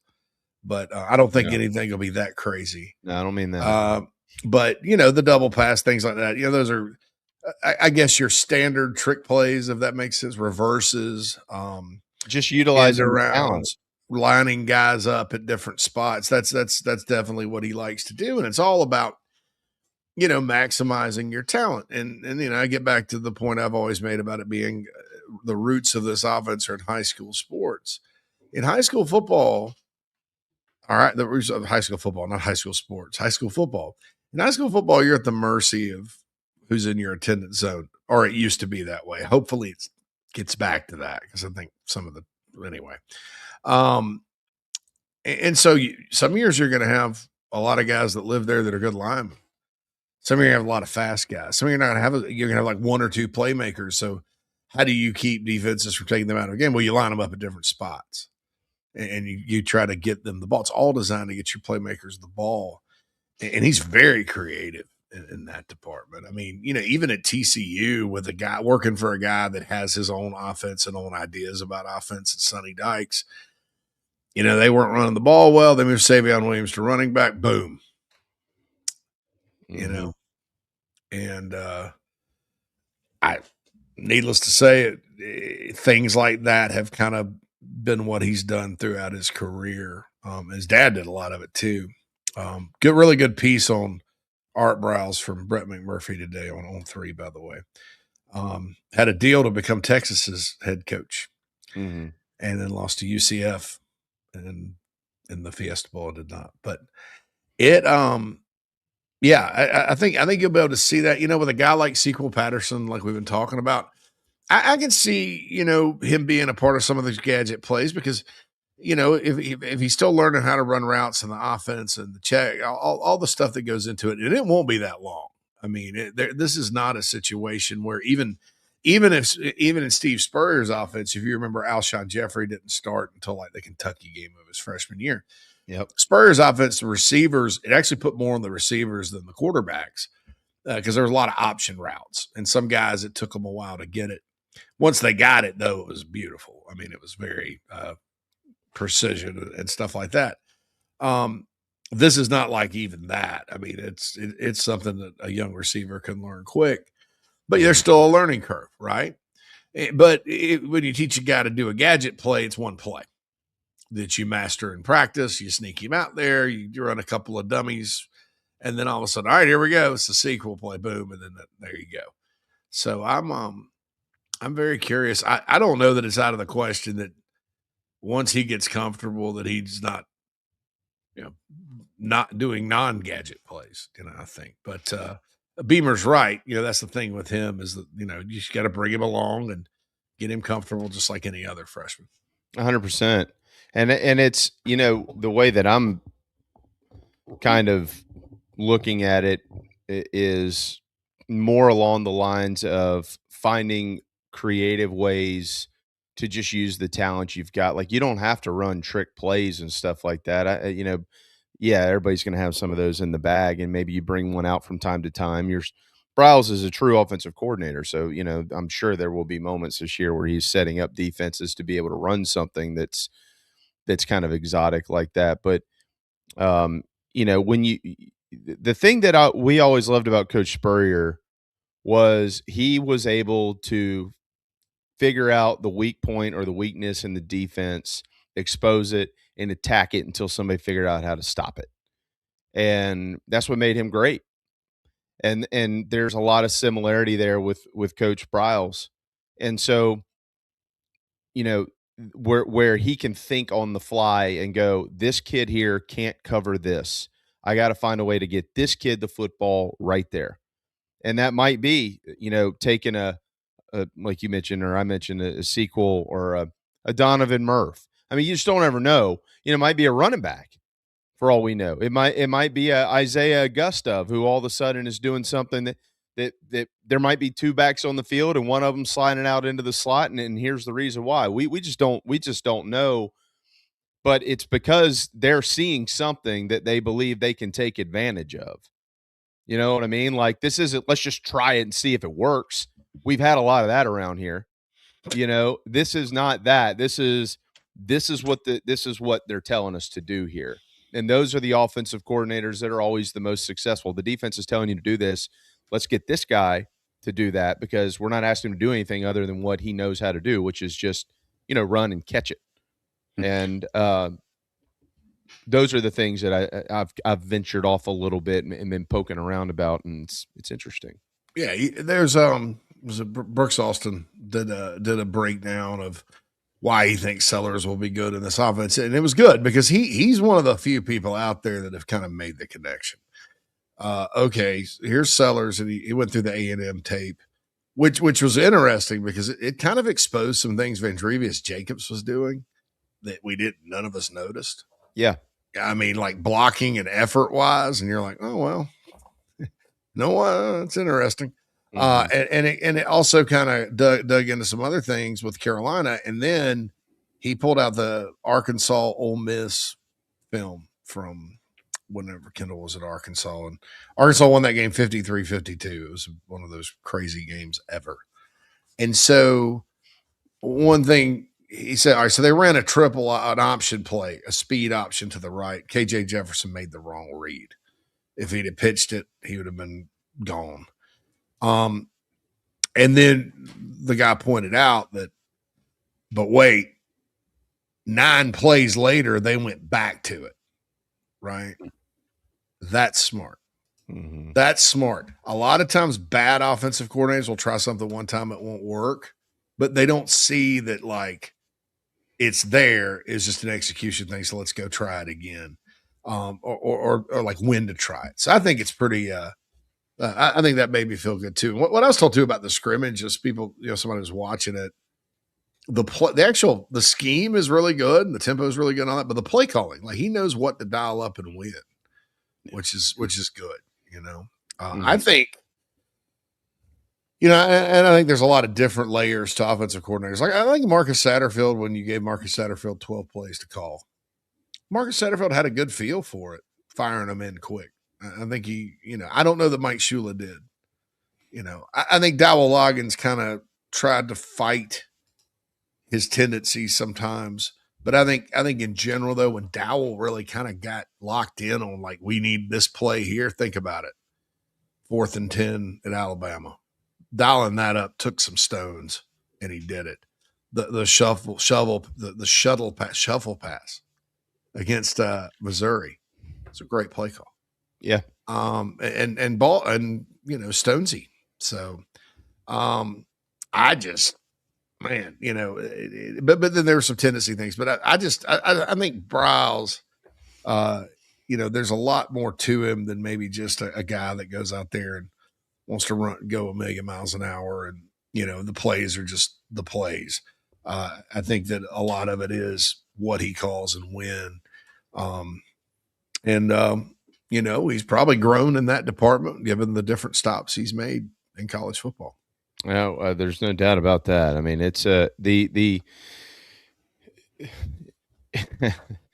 think Cloninger said something, pretty spot on earlier when he was talking about the identity.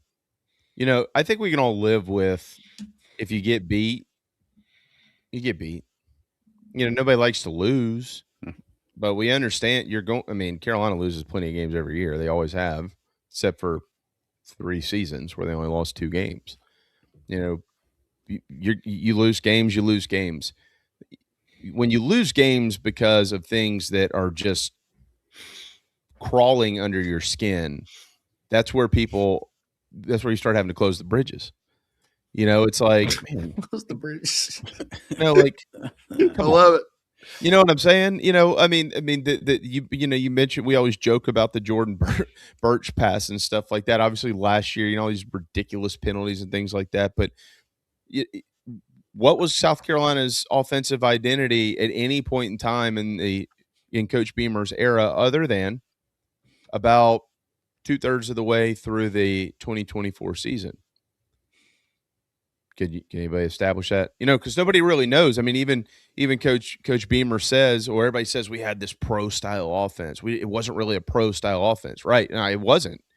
What was it though? You know what I mean? Like what was that? What would you call it? When you ran it like a pro style offense, it was. Mike Shula kind of ran it that way. But I know there was no. I mean, look, very few times have they had an identity like. In 2024, when they went on that run, the identity was run heavy, use the quarterback to run, use Rocket Sanders, let Lenoris make Houdini plays, dangerous downfield and passing if he scrambles and gets guys open, limited at receive. The identities there were run team. They're 4th in the SEC in rushing. Mm-hmm. You go in South Carolina, you take away their identity, you got to stop them from running the football, which is easier said than done. Other than that, in 2022, I would say Tennessee, Clemson, and even Notre Dame in the bowl game. South Carolina is a pass-happy attack, limited in the running game. They use their wide receivers and tight ends and take advantage of Spencer Rattler's arm. If they can't pass protect, it's going to be a long day. Yeah. And really, you could apply that to 23 as well. There was a different offense, different coordinator. But that was more because they had to do that. They had to throw it in 23 to have a chance. But this there's going to be an identity here.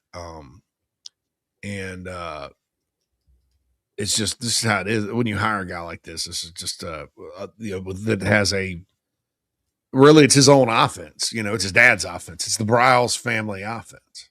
Mm-hmm. So sounds interesting. Well, Briles family. But you know that you have an identity when Coach Briles says what he said a couple of weeks ago, which is when we have a problem, we have to fix it now. Like, we got to fix it now. So if you're saying we have to fix it now, that means you know what the problem is, and you at least have a reasonable response from a solution standpoint. Now, it might not work. They might stop it. It might be better. Whoever you're playing, could happen. Okay. But like if the defense is presenting challenges that are causing you problems, the way that I'm hearing what he says is we got to be able to fix it now, which means he pretty much knows how to fix it. It's just a matter of whether it's going to work on that particular day or not, right? Does that make sense? Yeah, your fixes don't always work. Sometimes other teams better. Sometimes your guys, it's just not their day. It's just not their day. And it's not. It's no different around here. Tell when people we have technical problems, right, Phil? I know how to fix it, but it ain't working today. Right, but today ain't that day. Ain't that day. Yeah. Yeah, but I appreciate the willingness to fix. I didn't really see that last year. Well, there's not like halftime adjustments where you could point to, well, like other than on the other side of the ball, it's like, why can't they learn from Clayton White, who is typically the king of halftime adjustments, right? Well, I think that's what I think it goes into. I think that it's one of the reasons why Coach Beamer was, getting so lit up during the work week last year, when it's like, we just got to keep working at it. We got to keep chipping away. We're so close. We're this, we're that, and the other, and it never got better. And it was like, well, it sounded like, well, we kind of know what we need to do to fix it, but it could never get fixed. And people are like, okay, well, we're tired of hearing this every week. And I'm not beating up on Coach Beamer. I mean, what's he going to get up there and say? I don't have a solution for this. We're screwed. Well, as much as actually it probably people wouldn't want to hear things like that, you'd be like, fair enough, but also, what's he going to do? You can't say that. You have to say we're trying to fix it. And then it just never seemed to ever get fixed, because I don't think they really knew what they were trying to fix. Like, I think it was like, fixing it means we're going to have to just rip this whole thing to shreds and start over. Yeah. But that's not the case here with Kendall Briles' offense. Could it be average to mediocre this year? I think it could be. Could it be great? I think it could be. Could it be really bad? I don't think so. I think that'd be last on the totem pole. But at least, like when you have to fix things, like he's like, all right, I know how to fix that, or we'll just throw the damn thing out and we'll just make a change. And that's been pretty rare. I don't know why more folks don't do that. And if you think about it too, that everybody, for the crowd that doesn't think that play callers, not necessarily play calling in a game, but play callers matter. Think about the two times there have been changes and the difference. Whatever happened with Satterfield before Tennessee and Clemson that year or whatever happened, that was a change. It wasn't a change in personnel. But the play caller, it was the same play caller, but he changed. Okay. Different approach, completely different. And you saw what happened. And then last year, even, guys, you go from Mike Shula to Mike Furry, and I don't think the offense was super duper in the first half against A&M, but you know what? It's a hell of a lot better than it had been. Right. I mean, they put up, they had touchdown drives, field goal drives. They moved the ball. They hit a long one. It was creative, aggressive, and fun. The first half was a step back, obviously. But look at how much better, not better, how much more productive they were with those changes. Mm-hmm. And so that's probably, it's important that you have a guy, especially when you're a head coach like Beamer, who, has not been an offensive or defensive coordinator. It's not like he grabs the headset and can do it. And I'm not, you guys know I'm the last one that's going to jump on that bandwagon that somehow that makes him not a good head coach. 6 of the last 12 national championships have been won by head coaches who have never offensive or nor defensive coordinators, including Kurt Cignetti. So, that's that. But that, when you're that type of head coach, you need to have really good coordinators. Look up the road for an example. And So I think he's finally got one that, not only knows football, which I have no doubt Satterfield, Shula, Loggins, they all know football more than I'll ever know. But there's a proven track record in college, and it fits with everything else that they want to do with the program. Yeah. And so there's the difference right there. And you talk about the fixing things on the fly. That's what you need at a place like South Carolina. I think South Carolina's got a really good roster this year. They're not always going to have one like that. I don't know that anybody is in college football these days. So you need a guy that can overcome some of that, right? Mm-hmm. And so, we'll say, and there's probably deficiencies on this team that they're going to have to overcome. And that's part of good coaching and why offensively, you better have somebody that can do that kind of thing if you want to win games in the league, because we've seen it too much where you don't have one and it doesn't work. It's 11:33 here in hour number 2. We do need to slide into a timeout. When we return, I got to get a Gamecock report in here, Mad Dog. So we'll squeeze that in. Coming back from the break, and a couple more little nuggets on this offense, and even start talking about some actual football games. There's only one Saturday remaining without the sport of college football being played on it for pretty much the rest of the year. So we'll get to some of that. It is a wide open Wednesday. Glad to have all of you. Resto Pros presents the morning show. We'll be right back. Subscribe to thebigspur.com. Proud partners of On3.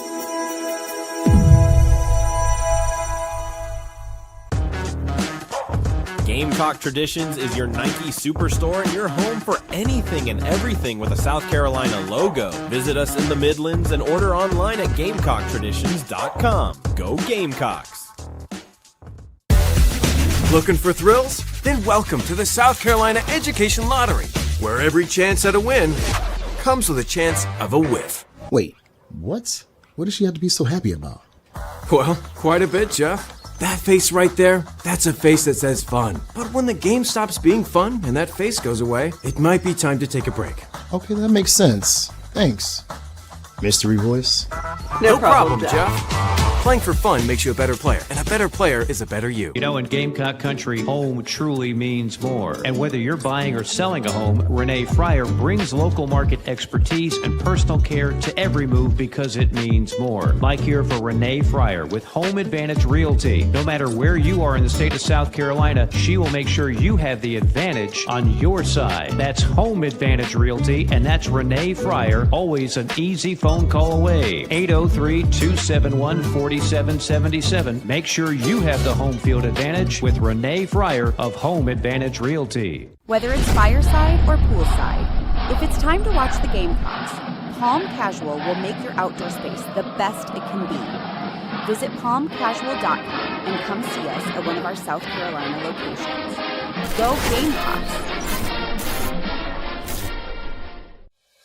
Today and every day, we celebrate our great state of South Carolina. This week, our hometown highlight takes us to the PD in Lake City, home of the great Darla Moore and our friends in Johnsonville. We love the PD. Hey guys, this is Mason West with the West Law Firm. We want to say hey to all our friends and family out in Lake City and the Johnsonville areas. This is a great football part of the state. We can help y'all out in any way. Give us a call, 843-897-7525.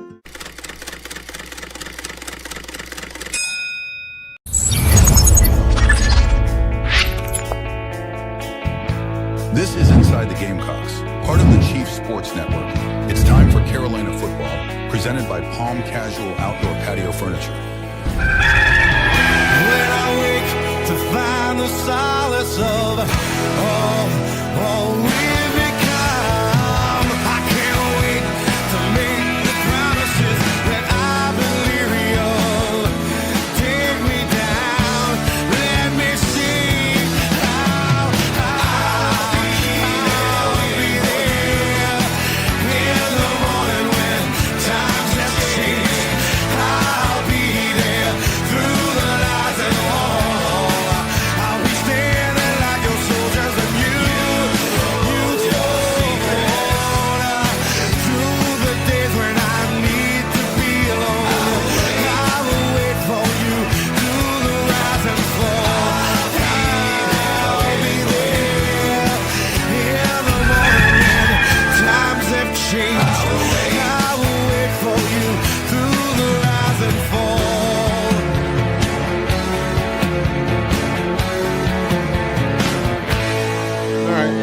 11:38, final segment of hour number 2. Sherbert, Mad Dog, and myself. It's time for a Gamecock report presented by our friends at Gamecock Traditions. What's going on in Gamecock country? It's the Gamecock Report presented by Gamecock Traditions on the morning show. Visit GamecockTraditions.com or in Lexington and get your gear and apparel today.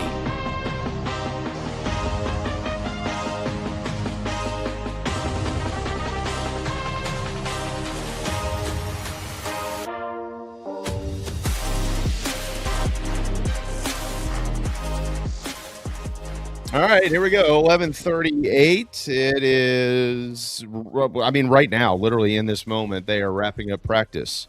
Maybe a moment ago. Today's 11th practice was 2.5 hours long, and it was scheduled until 11:37. How about that, Phil? So we're right on it here. Welcome off the field, boys. I love it. You had a good time. They're tuning in for us right here on the Gamecock Report, just in time. Yeah, we're just talking about all of you behind your backs.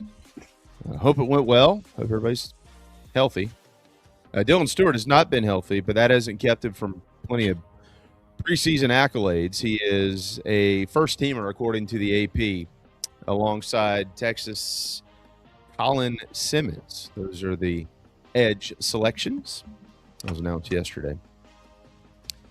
Women's soccer hosts Clemson at 7 o'clock tomorrow night at Stone Stadium. They are 1-1 following that loss at 18th ranked Wake Forest last weekend. Men's soccer, they open their season tomorrow at North Florida. North Florida is really good. That is down in Jacksonville. Couple of reminders here. One of our favorite things to do on Friday nights in Columbia before games is hang out at the Gastro Pub in the 2001 Club at Williams-Brice Stadium. It is open to the public from 5 to 8 p.m. You can sit there and look at the beautiful turf put together by the great Tim Flanagan and the great Clark Cox and all of the fine folks that work in the facilities department at the University of South Carolina. Have some amazing chicken wings, a good old-fashioned Friday night in Williams-Brice Stadium. I'm promoting this for them, free of charge. It's a family-friendly event, so any of you that are going to be in Columbia the night before games, go check it out. I think you'd have a good time. And those of you that talk trash about me and then are nice to my face, you don't need to be nice to my face. Just don't say hello. The rest of you, you're good.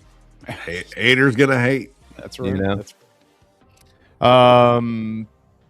We are a week and 1 day away from Shane Beamer returning to Carolina Calls next Thursday night, August the 27th at 7 o'clock at Backstreet's Grill in Columbia.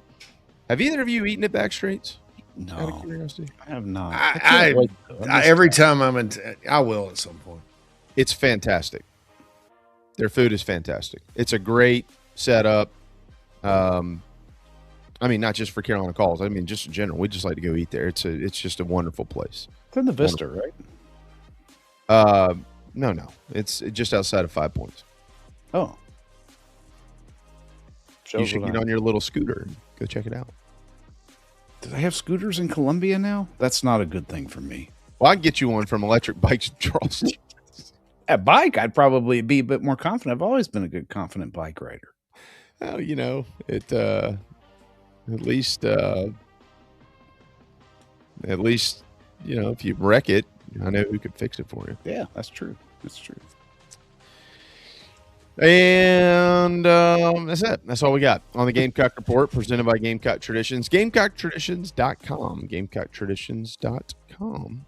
If you would like to get yourself into some Nike gear, head to GamecockTraditions.com. Bruin, I did not read I don't read the chat boxes of Beamer's thing. I have no idea. If somebody said something in there, it's not shocking. I don't know why people attack us or me or. It was funny yesterday. I made comment on Twitter about it because I just happened, I typically don't leave the chat box comments on when I watch it live, but I just happened to not turn them off yesterday. And before the first question was even asked, we were dropped in the chat. And I'm like, what? Nobody said anything about ITG. Wow, and but one guy. Somebody's got ITG living rent free in his brain, which is funny. We won't be surprised at who it was. No, we all know who it is. You know.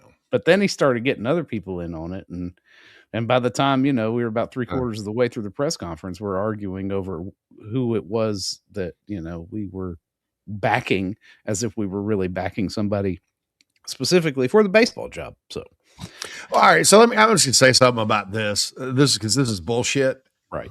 This is a crowd of people that are on one website, the one I used to be on, and there's about 10 of them.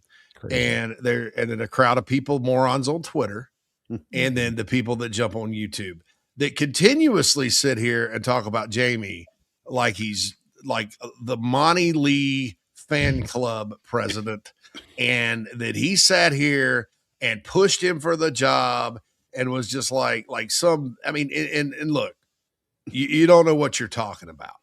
And the only reason you keep bringing it up is because, number one, you don't have a life. Okay. You don't have a life. You're sitting there attacking somebody over a baseball search which by the way, let me just point out which media outlet broke the news as to who your next baseball coach was. Right. Okay. Yeah. Let me just point out who was on top of the story the whole time, both here and on the web. Let me just point that out, fanboys. Yeah. Because your fanboys is something else, which is extremely lame. All right.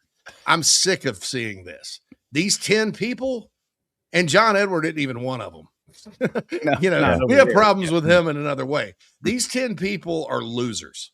Okay. They're never going to like anything we do. They're constantly going to just spew false crap out there. And they're morons. What they are is people that want to damage a business. They're like Yelp reviewers. These losers that get on Yelp all the time. They go into a restaurant.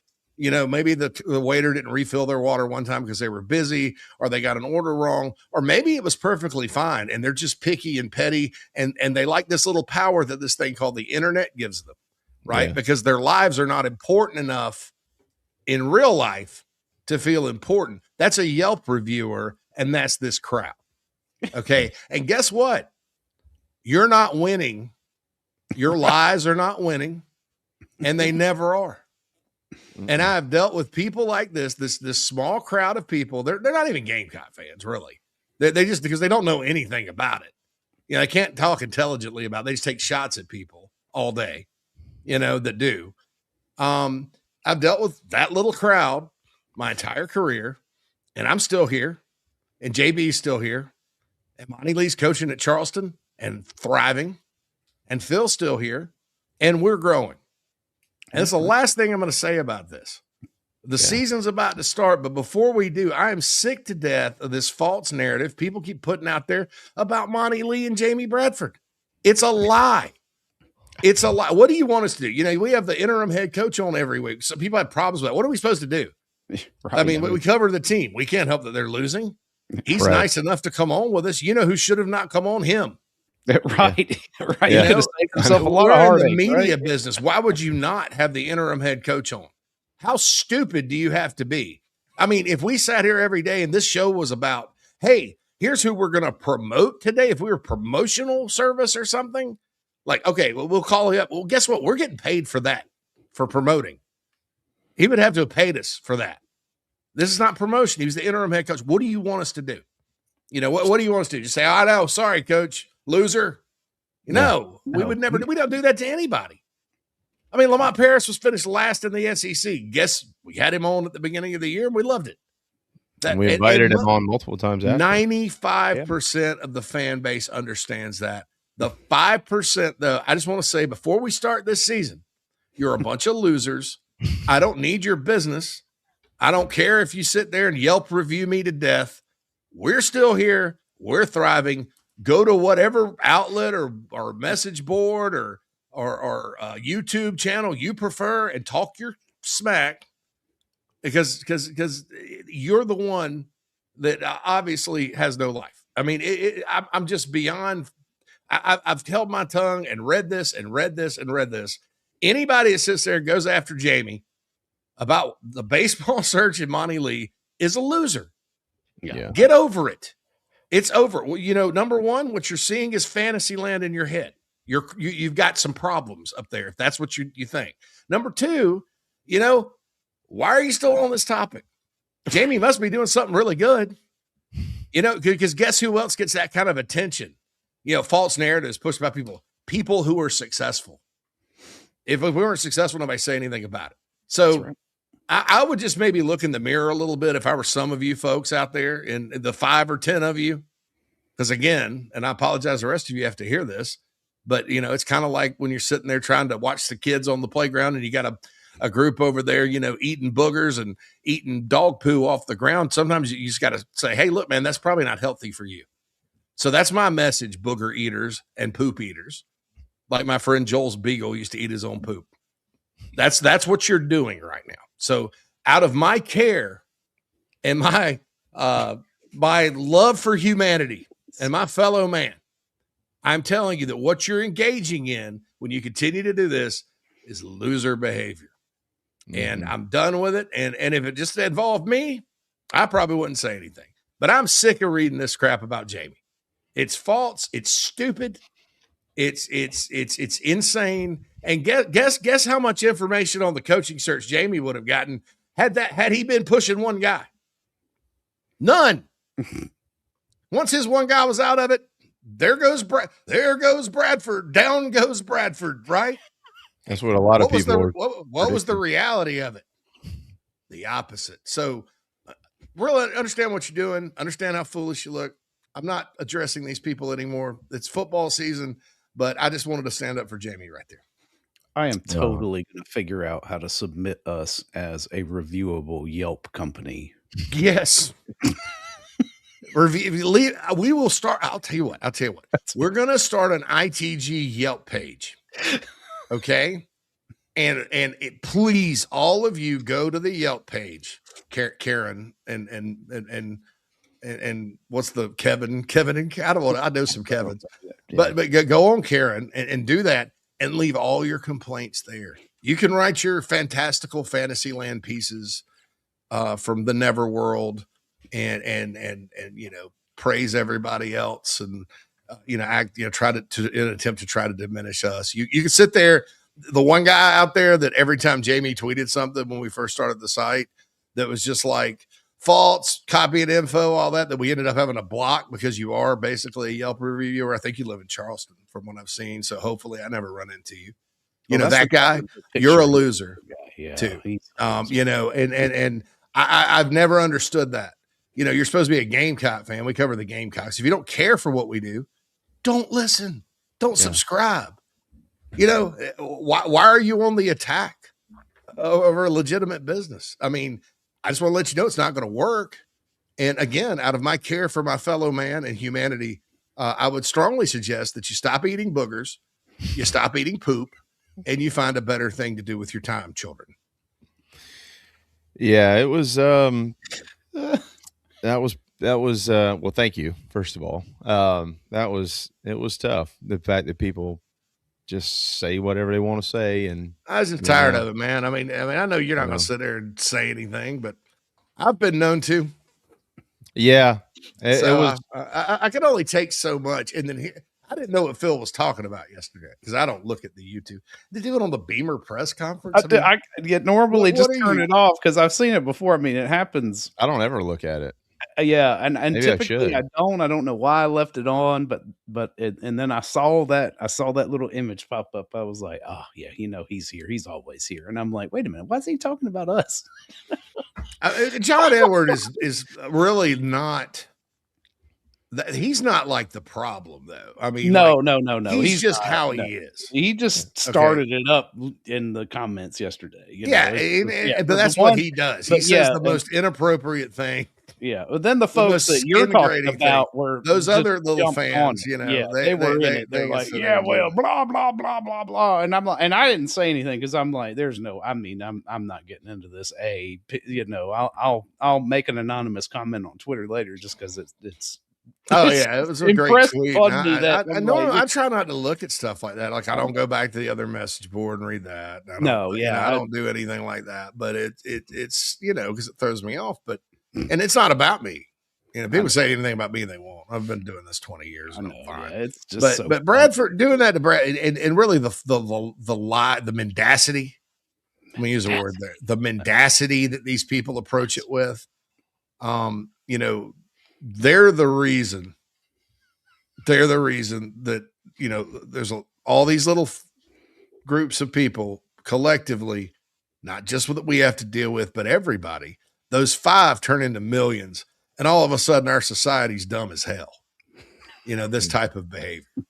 And so I'm not only in care for you personally, like my fellow men, I am looking out for the greater good of society. I know it won't do any good, but I'm saying maybe find something better to do with your time. Yeah, it's crazy. It's crazy for somebody as terrible as me that is just an awful person. Jimmy. Only we get more from the Carolina baseball program than pretty much anybody has ever gotten in 25 plus years of covering that program. But somehow I'm the problem, I guess. I don't know. The reason that Monty was on every week, as I've explained before, it was pretty simple. He felt like there was no transparency into the program. So he asked us if he could come on every week and provide people with transparency. And then as time went on, he was telling everybody what he thought the problems were, if y'all remember. And then that became everybody's talking points. And then what happened? They hired somebody that they thought could solve those problems. Had anybody heard any of that stuff before he was talking about it? No. That was the point so we could inform everybody. That's what we were trying to do, but it's okay. The crappy thing is like when my family reads that stuff, that's the stuff that, they're like, man, you all right? I'm like, I don't know. I didn't even see somebody. I didn't realize that was going on. Right. Yeah, right. But, I didn't even know that was going on. But they'll never come up and say, they're scared to say it to your face, but, it's all good, man. It's all good. And, and I'll say this too. Some of these people that do that are most of them are males, and they're taking the non-man approach to it, because a man would probably, not an irrational child or anything like that. A man, would probably look at it and go, Monty's lost how many games in a row? And he's still coming here every Monday to answer questions and transparently discuss the program. I mean, that takes some dang guts. Not always favorable, I mean, you don't have to want him as your head coach to say that's a dang. You got to admire the courage there. And it wasn't like he got on here and spun anything either. No, because they didn't spin anything. Right. He like gave people answers as to why things were bad, and and then when he didn't get the job, did he act like a butthole? No. He acted like what? A man. He went out and got him a job. Like a man. He got a job. I mean, can you not see that? Or are you just so up? I mean, I love Carolina sports, and believe me, I'm not above getting in a bad mood over it. Sure. Yeah. But I don't go out and attack human beings. I mean, you guys have heard me say how bad Marcus Satterfield was. I still talk about that every day. I don't hate Marcus Satterfield personally. Mm-hmm. I don't say he's a bad person. If he does something that's good, I'm going to say it. It's about the work. Not about being so stupid that you can't separate the two. Yeah. And I'll never understand that. Well, I mean, we could have very easily said, hey, we can't have you on. It's not a good time right now or something like that. Yeah. We could have made an excuse. Oh, sorry. Our fans, those 5 people are just, they're right. Stop making fun of me. I mean, look that. I just, we have a great show. Anyway, I'm over it. I shouldn't have gone there. Actually, I should have. It was long overdue. I wanted to get it in on August 19th because August 26th, we're going to be talking about ball. So yeah, right. That's right. Get it out now. I love it. That's good. Yeah. Yeah. That's something. Well, I appreciate them bringing us up yesterday, and very kind of those folks to want to talk about us during Coach Beamer's press conference. Like, man, you got to pay for them press like that. And for John Edward, I know you're out there listening. No, you're out there. It's not about you. You did bring it up. And you started it. And you started but it. this That's is one right. time I don't think you were necessarily inappropriate. So, that wasn't you. That was those that chose to follow you. Yeah. Well, that's good. When I get off here in about 2 minutes, I have to go back to work. So they didn't like a what? Yeah. Like a man. Like a That's man. right. Like a man. Right, dude? It didn't bother me that much. Every time, I love it when you go off the deep end. This is great. SC Just Scott reminds me that, there's that scene in the movie Jay and Silent Bob Strike Back, right? Or whatever. And they're yelling at the computer and Jay's yelling at Silent Bob as he's typing. He was like, "You are the ones who are the liquors. You are the," and I always get that in my head. Like, oh man, this is awesome. Yeah. I mean, yeah. And I was SC Scott guy says, I've not seen anger like this since my wife found out Gilmore Girls was canceled. Oh God, that was awful. I know.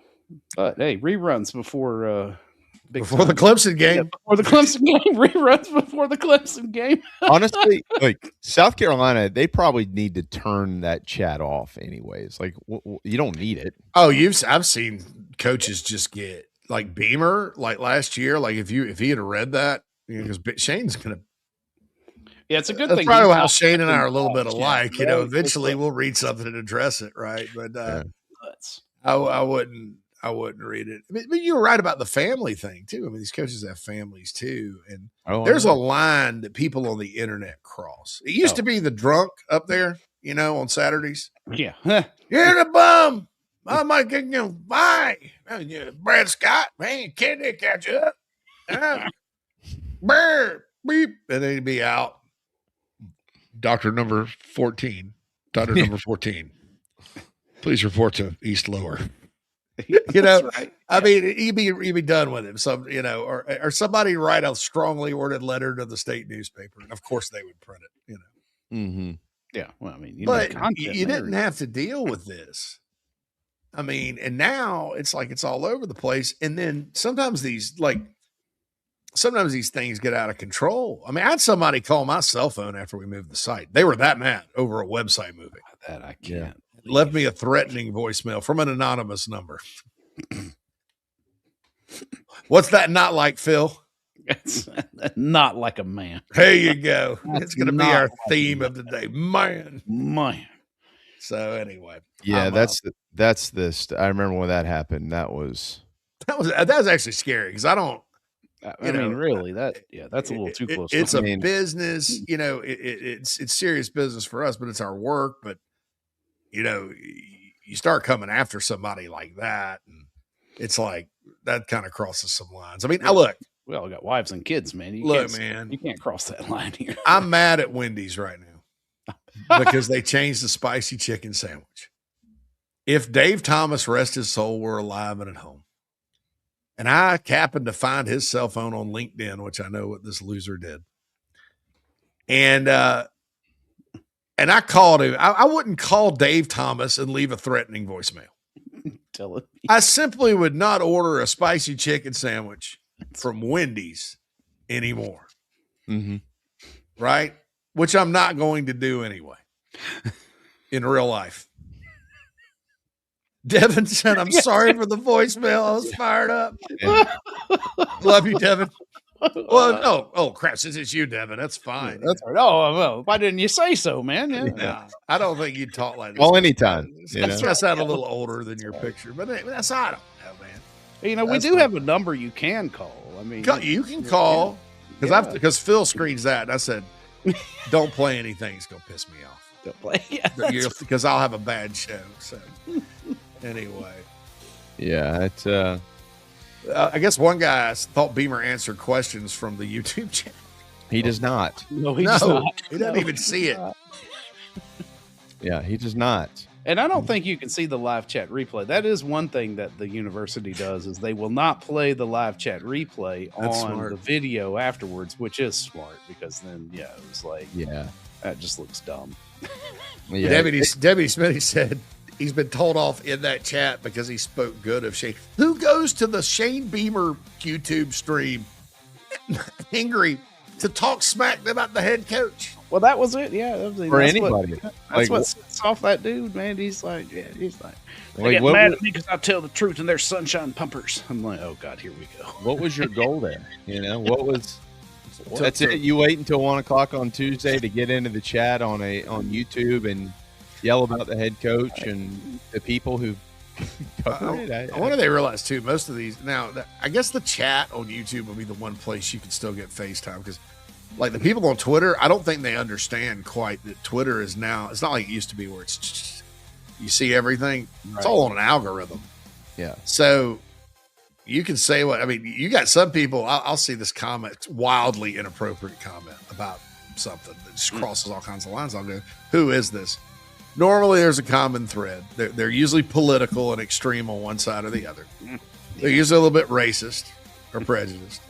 And then they don't really tweet anything. They just fire back at people all day. That's a certain type I've seen on Twitter. Not just this fan base, but many others.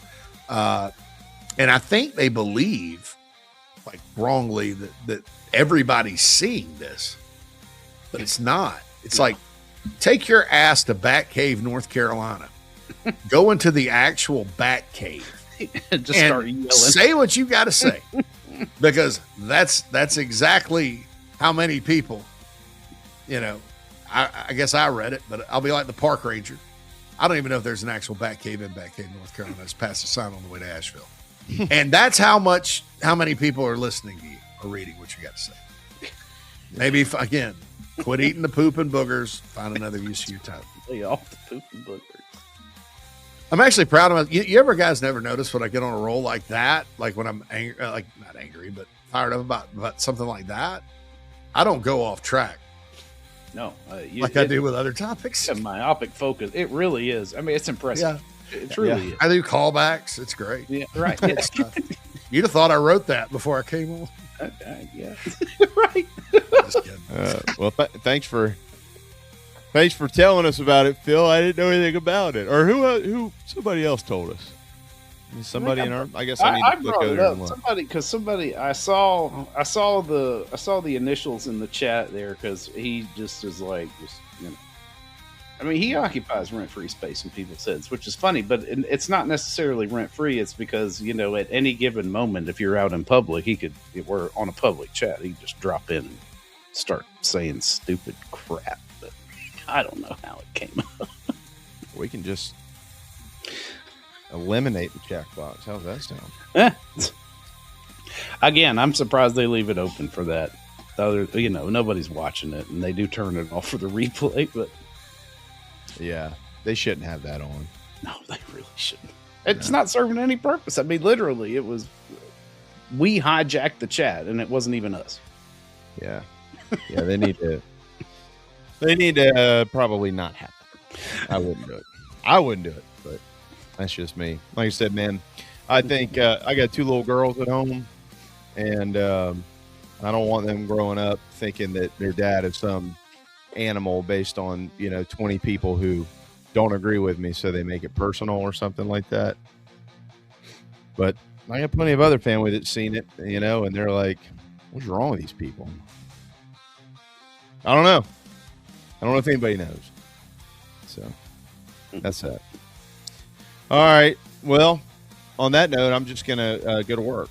How about that? That's right. Go get me an avocado and get back to work. Get back to the job. Yeah. Who's in tomorrow? What is Thursday? Oh, Smitty. Yes, Smitty's in. Perry's in tomorrow. Everybody loves Perry. It's crazy that these people like Perry and DeMarco and Coach Schnall here pretty soon, and they would want to be associated with such an animal like such animals like we are. Yeah, it's totally we're just up here promoting all our buddies, Yeah. You know what I'd do if I were actually doing that when there's a football coaching change? I'd be all about Phil being the next coach. I could do that. I could be the CEO of a football team. I mean, that's what you are these days, right? I make good hires. It's all about the people you got working for you. Being able to manage. I mean, I thought that was extremely unfair, and And then to continue on about it. And all it is these people, they don't care for us, and we're not their cup of tea. And what they want to do is inflict maximum damage to people that may not be familiar with our product, right? Yeah, they're Yelp reviewers. That's what they are. In their mind, there's the only purpose served to do that is to do damage, to people, to kind of poison the water. They're irrelevant anyway. It doesn't hurt us. It may, but there may be 2 or 3 people that now they just accept that as fact because of the way people consume information. And so that's the motivation. There's always, it's never like, hey, I'm pissed at Jamie because of this. It's, I'm going to attack him because of this, because here's what I think. Ergo, whenever I get a chance, I mean, it's like going, I mean, if we owned a restaurant, you walked in and you got food poisoning and threw up, and then you'd probably eat it off the ground like the Beagle did as well. And you had a bad experience and we laughed at you and gave you I mean, I would complain too. We hadn't done anything like that. Jamie had a guest on you didn't approve of. Oh my God. Oh my God. Oh my God. He didn't approve. You know what? I'm going to go to some other show and complain about it. I'm so mad. I'm so mad. I'm so mad that he even talked about at all that Monty Lee was a good coach. He said something good about somebody that I'm mad at. Karen. That's Karen behavior, dog. Well, the other thing that was going on during all that stuff was the things that I was putting out. You're reporting the story. Yeah. It was true. Every Yes. freaking word that I put on the website was 1,000% true. I remember And there were other people, starting and there were other people that were scared to put that stuff out because they didn't want to be attacked by this same group of imbeciles. The 15. They thought that if they put it out there, they're going to be the bad guy. I didn't care about that. I knew what was true, so I put out what was true all along the entire time. It wasn't because I just enjoyed having all you assholes, yelling about me and my family and things like that. You really think that I wanted that? But I had to put up with it because I put the things out that were 1,000% factual. Period. The end. The whole time. Phil, what did Jamie act like? A man. There you go. That's right. What you got to do, tell the truth. Like a man. All right.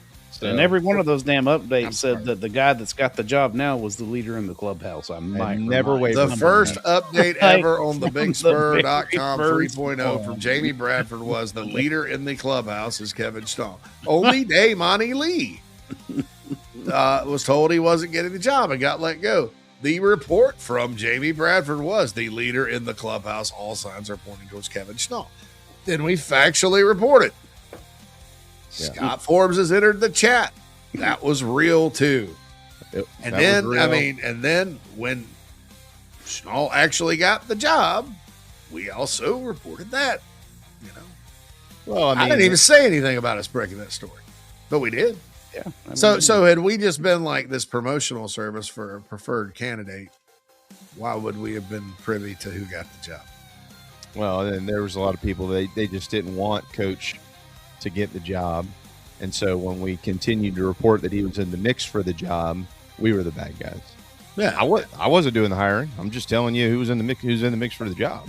You asked me my opinion, I'll give you my opinion, but yeah, it was interesting, that's for sure. So, anyways, that's why we generally have our chat box around here closed. So we don't have to put up with stuff like that. But I'm going to get out of the way and let y'all get back to it. Perry Orth tomorrow. Smitty will be in tomorrow. Obviously, the three of us, and looking forward to continuing to churn towards Carolina football. Appreciate Chris Clark, and I don't even remember who we had on in hour number one. Chris Clark, Rob Williams, and David Cloninger. Appreciate all those guys. We'll see you tomorrow. If you own a home, don't wait on these home safety tips. Flush your water heater, clean your dryer vent, and inspect your roof annually. Don't forget to check washer hoses and caulk in wet areas. Visit RestoProsMidlandsSC.com. The road to success, well, it isn't always a straight one. I tell my kids every day before dropping them off at school, don't take this for granted. Tuition assistance from the South Carolina Education Lottery helped me go back to school when I needed to make a change. And I'm so grateful because now I am where I'm supposed to be. Better opportunities means a better South Carolina, and a better South Carolina means a better you. Do you carry? Carry responsibly with us. What could you lose from a Self-Defense Act? Visit protectwithbear.com to find out more. protectwithbear.com. Troy Branham of Golden Gate Mortgage can help you save big today anywhere in South Carolina. Over 27 years experience. Visit ggmortgage.com. Troy Branham of Golden Gate Mortgage says go Gamecocks. Dry Space Crawl Space Solutions are your local home protection experts.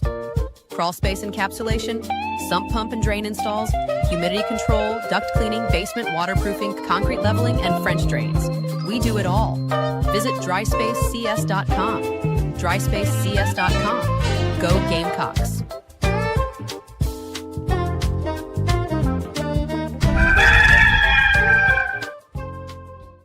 If you have experienced water damage, storm damage, fire or smoke damage, or need mold remediation, you need Resto Pros of the Midlands. Visit RestoProsMidlands.sc.com and go Gamecocks. Subscribe to FourQuarterFriday.com. High school sports coverage in South Carolina. Part of Rivals on 3. And the Chief Sports Network.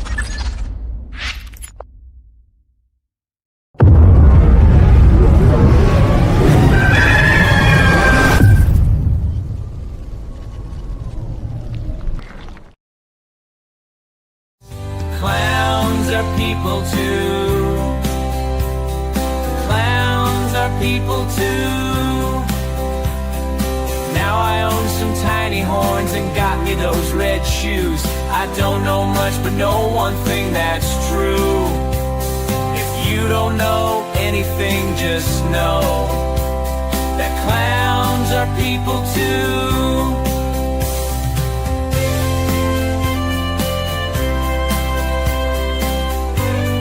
Now back to the clowns on the Chief Sports Network.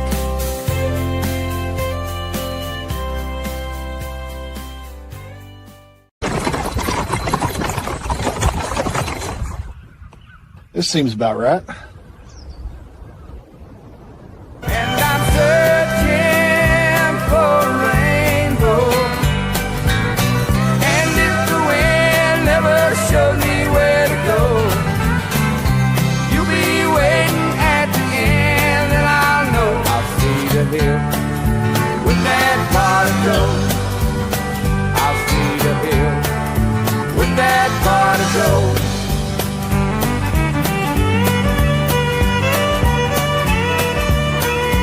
The show loves Spartanburg. Now back to Mad Dog and Sparkle City's finest, J.C. Sherbert. Welcome back, everybody. Welcome in, everybody. This is Inside the Gamecocks, the show portion of our live 3-hour super stream here. We are wide open in the McKellar Enterprises Chat Box because it is Wednesday. It is wide open Wednesday. Hop in, sound off. Let us know what you think. Tell us how stupid we are and how excited you are for football or whatever. Yeah, exactly. You got a good recipe for something in there you want to cook tonight? Throw that in there too. We're wide open. Are you cooking tonight, Phil? I haven't decided what I'm doing for dinner tonight, so maybe I need some. I need to get back on this. Just like, so my youngest stepson's moved already, and because we're in the process of moving, so it's just me and Big C, the oldest one. Who, by the way, happy birthday to Big C. He turned 21. Yeah, that's right. Happy birthday to Sam Sirbay, too, the offensive recruiting coordinator at South Carolina. So he celebrated a birthday yesterday, I think. Happy birthday to my mother-in-law, Vara. She turned 81 last week. Right on. Hey, Phil, shout out to Martha and Schomburg. That's right. Today's Dunston at the plate. Andre Dawson, boy, he needs to get a hold of it. Anyway, Martha from Schaumburg She's having a birthday party at McDonald's. Happy birthday, Martha. Hey. Oh my God. Hey, Cavalier chimes in McKellar Enterprises Chat Box. By the way, I did want to say one thing about my man, Deputy Smitty. I appreciate him being in the chat box now, man. It's really cool to kind of get his takes on things. And, I just thankful for all of you that are in the chat box. Even those that aren't members, that come in on Wednesdays. We love you. We love you. And even if you come in here and talk smack, we love you. Fine. We love you anyway. Free country. Hey, Cavalier says, I'm telling y'all, if we absolutely destroy some teams that I know we can, it's going to be so annoying on X. Yeah, some of the haters are going to get really quiet, I think. And look, man, I'm going to say this. I don't – the people that, are mad at Beamer and are mad at the university, the Gamecocks, I don't – after last year, all this men's sports, I don't – those aren't the people I'm it's the people that cross the line into this personal business stuff. It's not – the Gamecock takes, we can debate and have fun, but heck, we both kind of want the same deal. The people that just make stuff up about us, no, I don't have any tolerance for that. Because that goes beyond. That's not about the Gamecocks. It's about Jamie Bradford and J.C. Sherbert and the Mad Dog. It's not about the Gamecocks. Quantrell says he loves when J.C. channels his inner BOT rant energy to address the heathens of the Gamecock nation. Big rant energy. TD says, the funniest part of all of it, they won't say anything close to what they type out on the internet to your face. That goes for everybody in everything because they're not grown men. They're overgrown toddlers. Devin, I'm still laughing about I'm sorry for the voicemail. Yeah, that was good. Big Slime Pajamas mad at Wendy's too, but they got rid of the 4 for $4. And then Quantrell goes back. You can trace the origins of Wendy's downfall when they went from yellow merchandise to red. So Deputy Smitty still loves the Baconator. I think that's good too. That's what I order at Wendy's, actually. Aaron says it right though, because the spicy chicken sandwich at Wendy's, what they did to us, a travesty, and it is. And I'll tell you why. Remember the chicken sandwich debate they were having between Popeyes and Chick-fil-A that got out of control a little bit on old X, speaking of Twitter? Wendy's sort of entered the chat. Now, the person whoever runs Wendy, and I think it's a group of people who runs their X account on Wendy's, they forced themselves into that conversation. But, if you started thinking about it at the time, it's like, oh, yeah, that is pretty good spicy chicken. Right. Mm-hmm. Now the last I ordered it once, I thought, oh, this is bad. And then I ordered it again, thought maybe they're on a bad day the first time. No, I didn't even finish it. Didn't even finish it. Well, Sachs with a hot take. He likes the new spicy chicken sandwich. Oh, well, see, that's something we can agree to disagree on, Sachs. Mm-hmm. He didn't say J.C. Sherbert's a liar because he hates the new chicken sandwich. Ghost Flame says 1-800-EAT shit for complaints. Hey, Cavalier, like the $5 biggie bag. More Wendy's here. I went to Wendy's in Darlington a few months ago, and someone had hacked the drive-through menu and was playing porn on it. A worker ran out and put a trash bag over it. Oh my God. What are you going to do?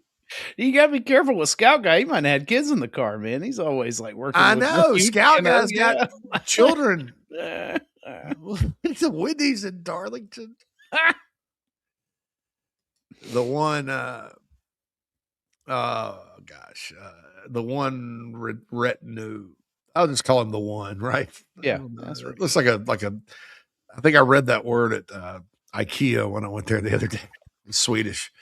I saw the JEK comment, Phil. Oh my goodness, yeah. Gamecock Depression says 2 weeks away from football season and people are still crying about Beamer. Yeah, and that's a little bit larger group than the We Hate ITG crowd. Yeah.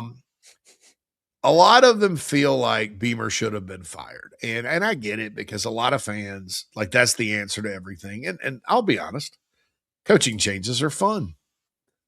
Coaching changes bring new hope. Yeah. Look at the baseball search. It was fun, right? It was a very well-run search too, I might add.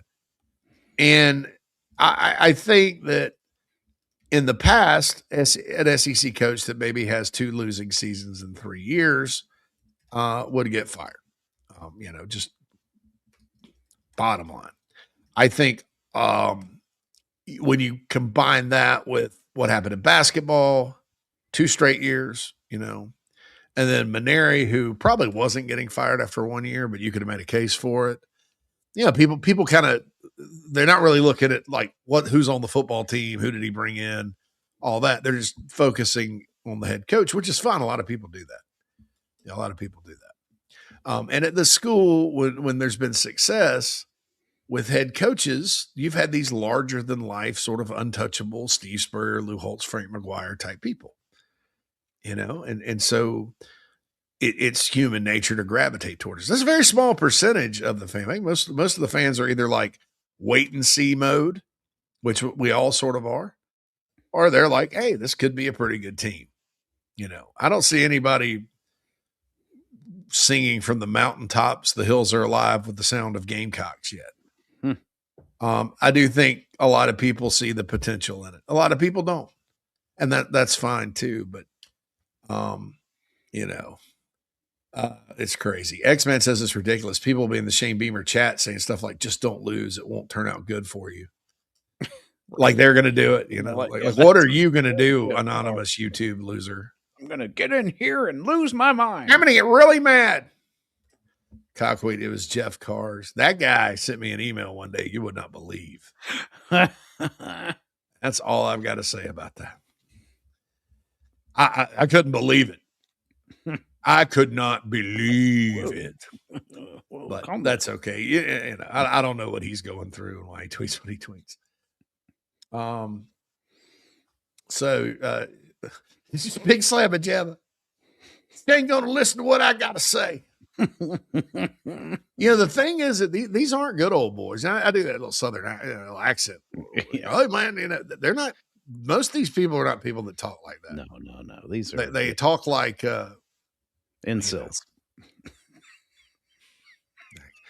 I'm just gonna get on the internet and express my emotions. This guy is just awful. Shane Beamer, you're getting fired, Phil. Phil. That's right. Phil.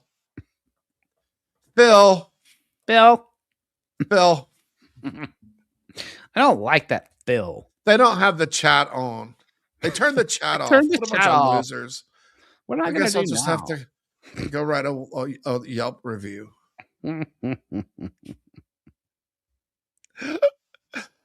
Phil. Anyway, I like that. I like that voice. Phil.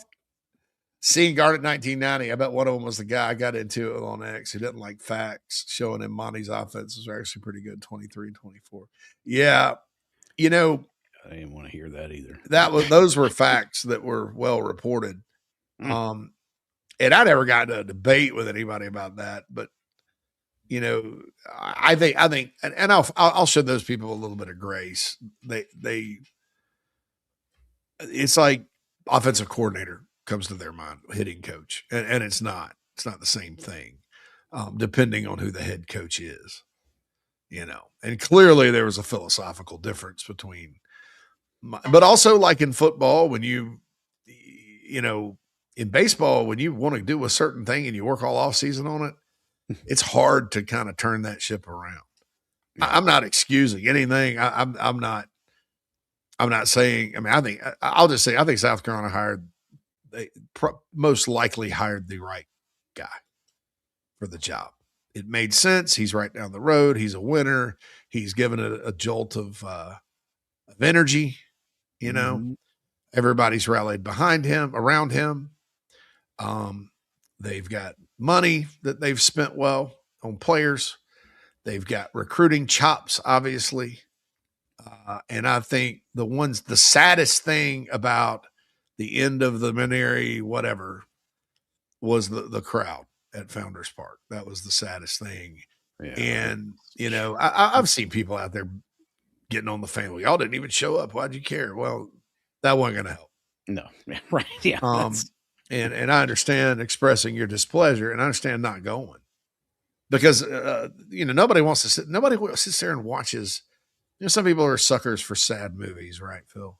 That's right. That's right. Nobody sits there and watches sad movie. I mean, intentionally wants to get sad and depressed.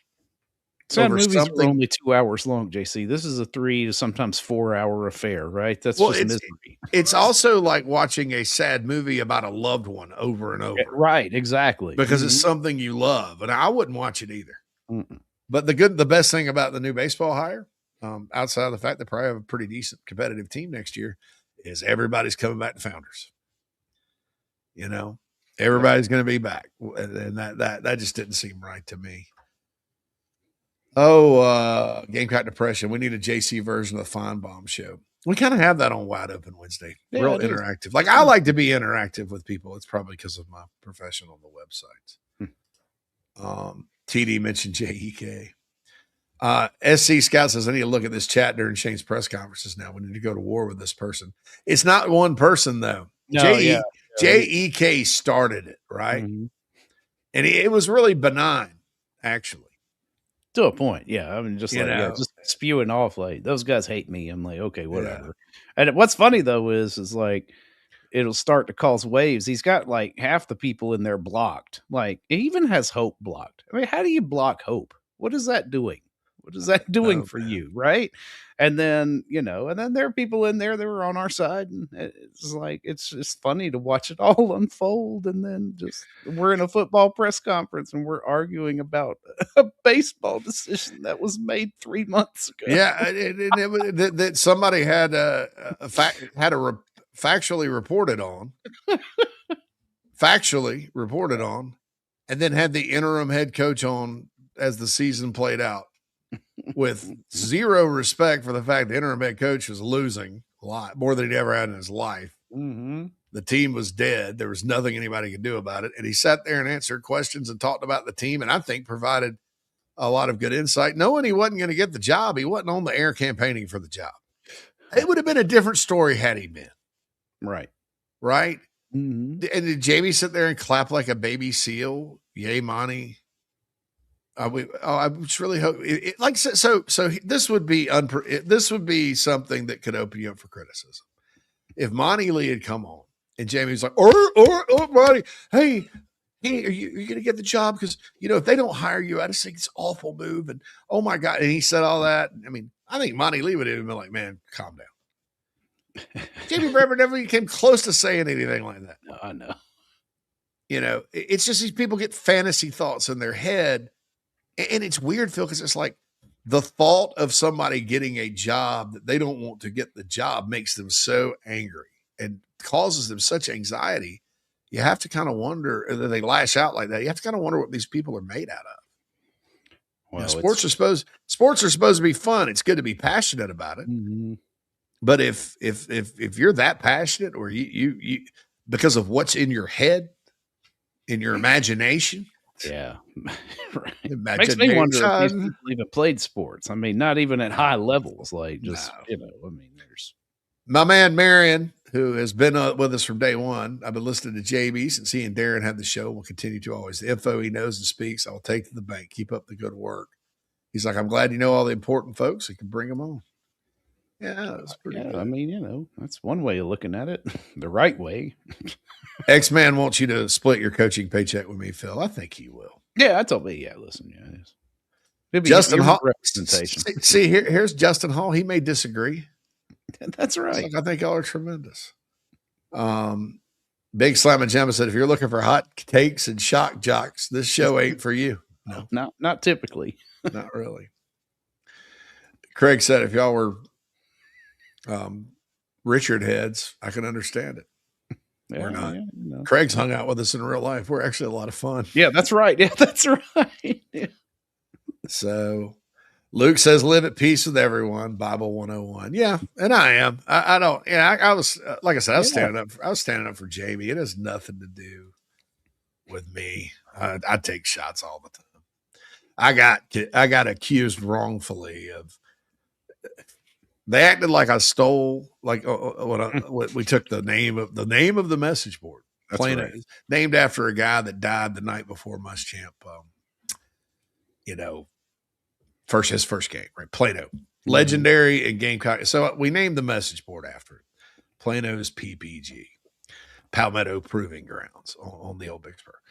So when we went, and I repurchased the assets because that site the name was being changed no matter what I did. Right. If I'd have gone by, it'd have been whatever they call it now. Let's not. This has nothing to do with the staff over there. I love those guys. Those are, you never hear me say anything bad about any of them at all. No.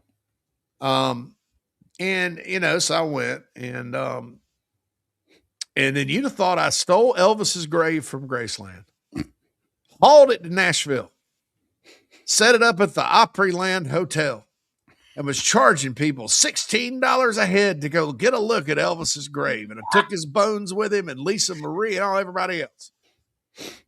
And I was selling peanut butter and banana sandwiches out the back of my truck, profiting. No, the reason I did it is because they were rebranding the site. Logic dictates they may rebrand the message board. And I wanted the memorial to stay because he was a good guy that I knew well, long before most of those people were even on the Big Spur. Yeah, right. Or what used to be. Okay, long before. There were lies. There were violent phone calls to my voicemail.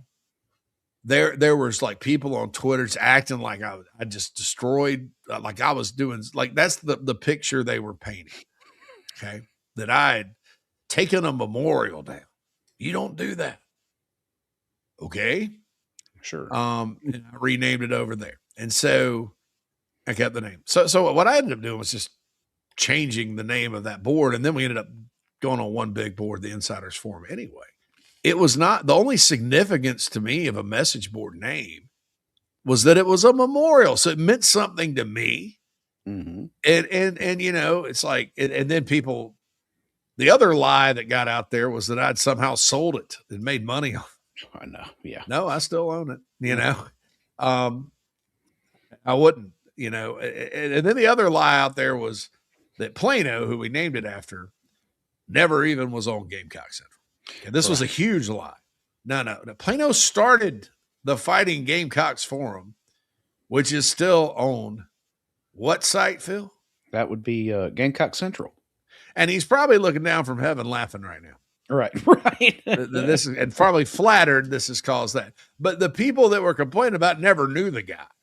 They're just mad about something. Saying, I want to stop about that. I just want to stop this topic. So anyway,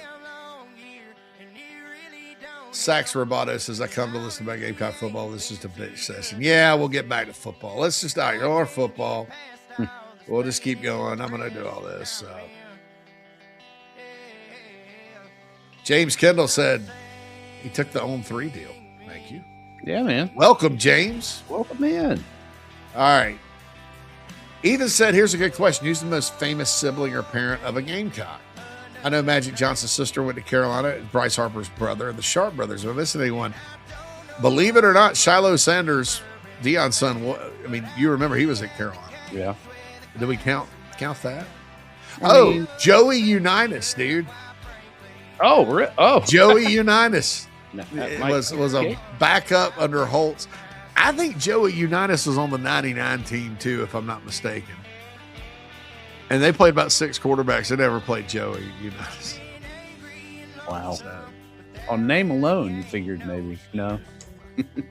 So, Quattrell asked how many kids are drinking on their 21st. My stepson had one. He's not a big drinker.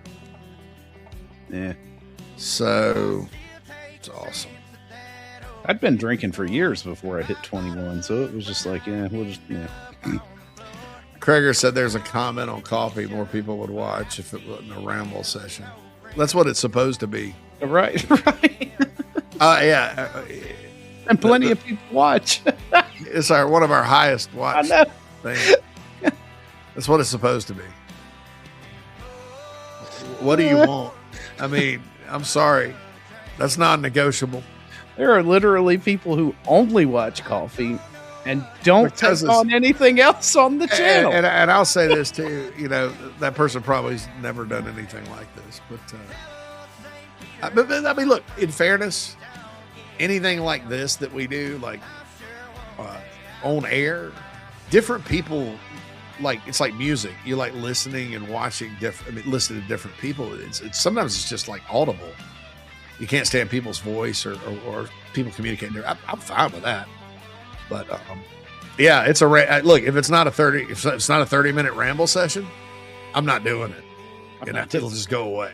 We're gonna go away, pay some bills, all football when we get back. Sorry about the getting off track. If you own a home, don't wait on these home safety tips. Flush your water heater, clean your dryer vent, and inspect your roof annually. Don't forget to check washer hoses and caulk in wet areas. Visit RestoProsMidlandsSC.com. Gamecock Traditions is your Nike superstore and your home for anything and everything with a South Carolina logo. Visit us in the Midlands and order online at GamecockTraditions.com. Go Gamecocks! The State Farm Personal Price Plan helps you create an affordable price just for you.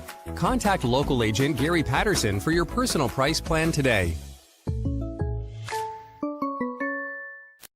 Walk me through the toughest case or situation we've had to handle without names or locations. Just what was the toughest situation?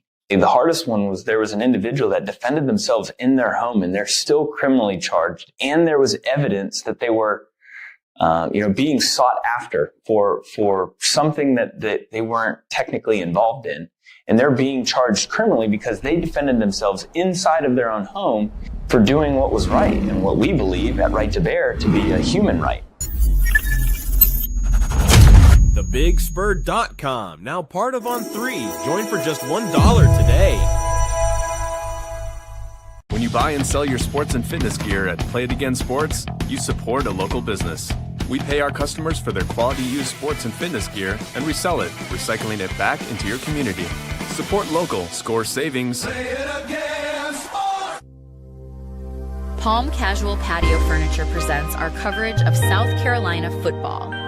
Visit palmcasual.com today. Make your outdoor space the best it can be.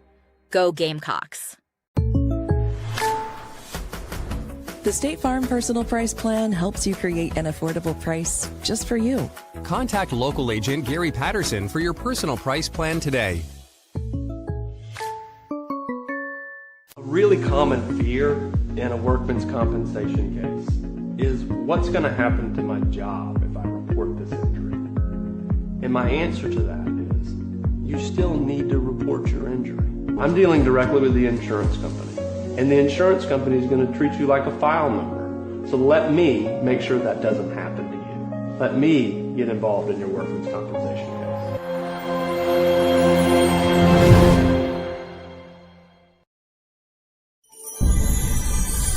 Coffee, weekday mornings with JC Sherbert. Watch or listen on the Chief Sports app, the Chief Sports YouTube page, and available on Apple and Spotify.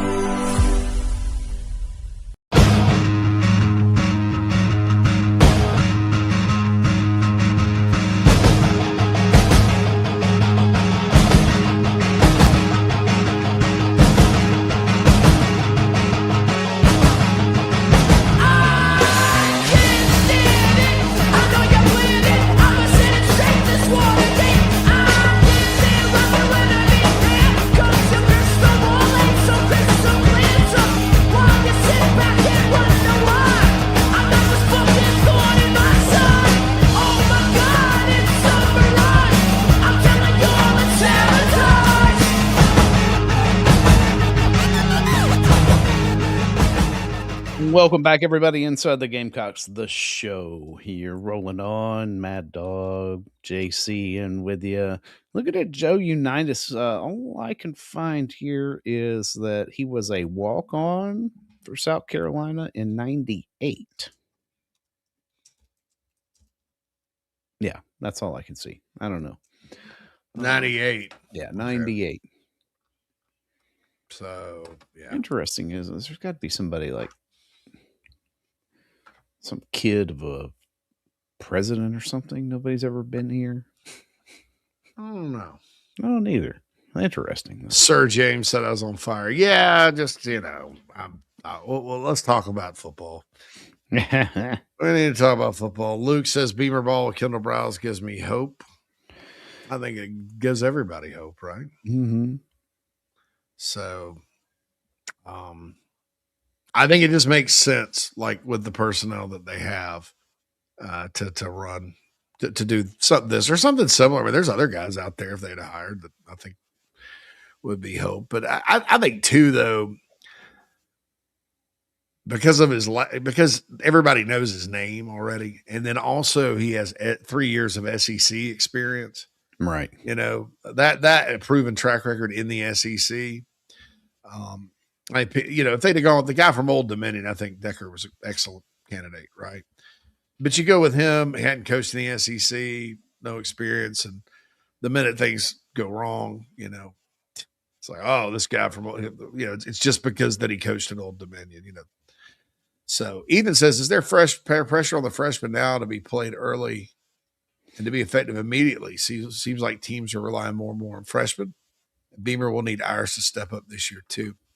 Some of them, yes, Ethan. Some of it, no. Some of it, because of the portal, you get an older guy. It just kind of depends on the freshman you have. If you recruit well, or if you have injuries and have to force, so Kazi Barnes making a move for the third corner spot, right? Yeah, right. God forbid something happened to Swain or Collier where they had to miss. Well, that would make him a starter. And that's been the situation here for a long time. I've talked about like in 2009, if something happened to Steven Garcia that year, Reed McCullum or Aramis Hiller who's going in the game. Those guys didn't play a whole lot. So, there's stuff like that. But I don't know, Ethan. Tell me a little more of some of the freshmen you've seen around the country. I haven't read a lot. I mean, I know in Tennessee, they may start a true freshman at quarterback this year. So maybe they are. Cameron does not like the change in the barbecue sauce at Wendy's.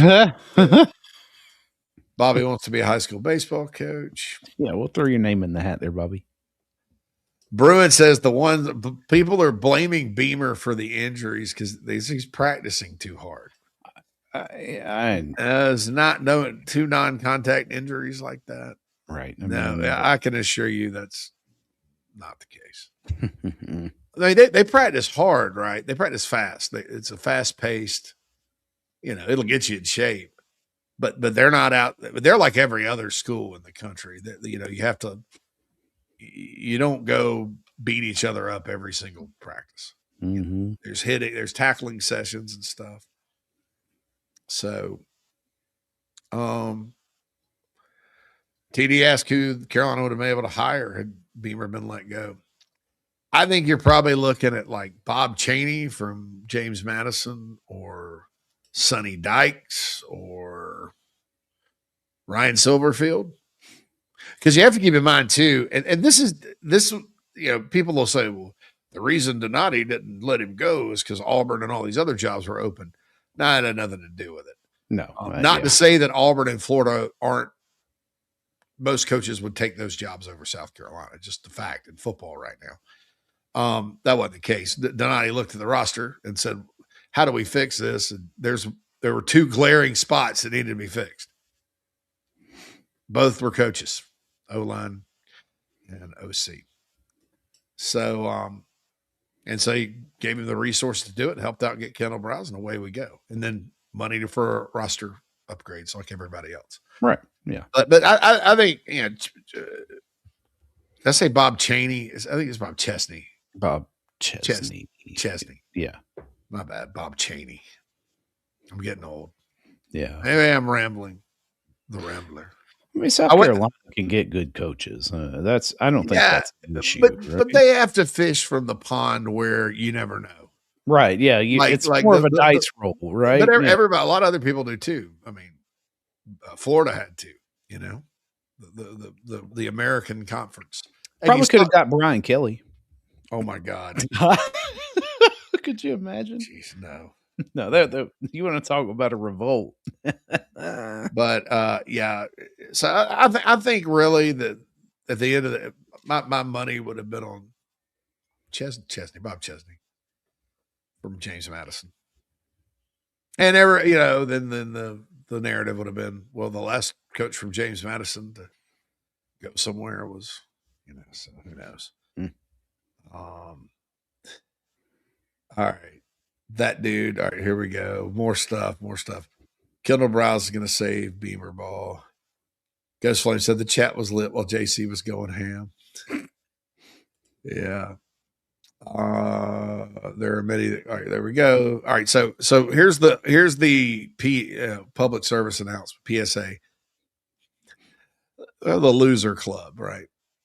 So us aside, if you get in the Beamer chat and you think what you're saying critically is important enough that you feel like it is your civic duty to go trash people and cross all kinds of lines, or even criticism that you think you're going to be the change, be the change. I'm going to go, Phil. That's right. Phil, I'm going to go be the change today. What can we do? We have to be the change that we want to see in the world. So let's go to the comment section. The comments. All right. X-Men says, I think Kevin Schnall was the best hire. I think Monty Lee would have been a good hire. Look how he rallied the troops. Yeah. I think we all do. Yeah. Oh my gosh. Big Slam and Jamma. You really need to find some joy if the wrong sports hire brings you the port of psychosis. Not the wrong hire. Big Slam and Jamma. The thought of possibly the wrong hire. And anyone who brings that up, there's something wrong there. X-Men says, I don't know. JC can go a little Howard Stern from time to time. Maybe. Gamecock 346. If I would listen to my wife when she has said, are you on the field playing when she needed to put me on place, I'd be better off. Yeah.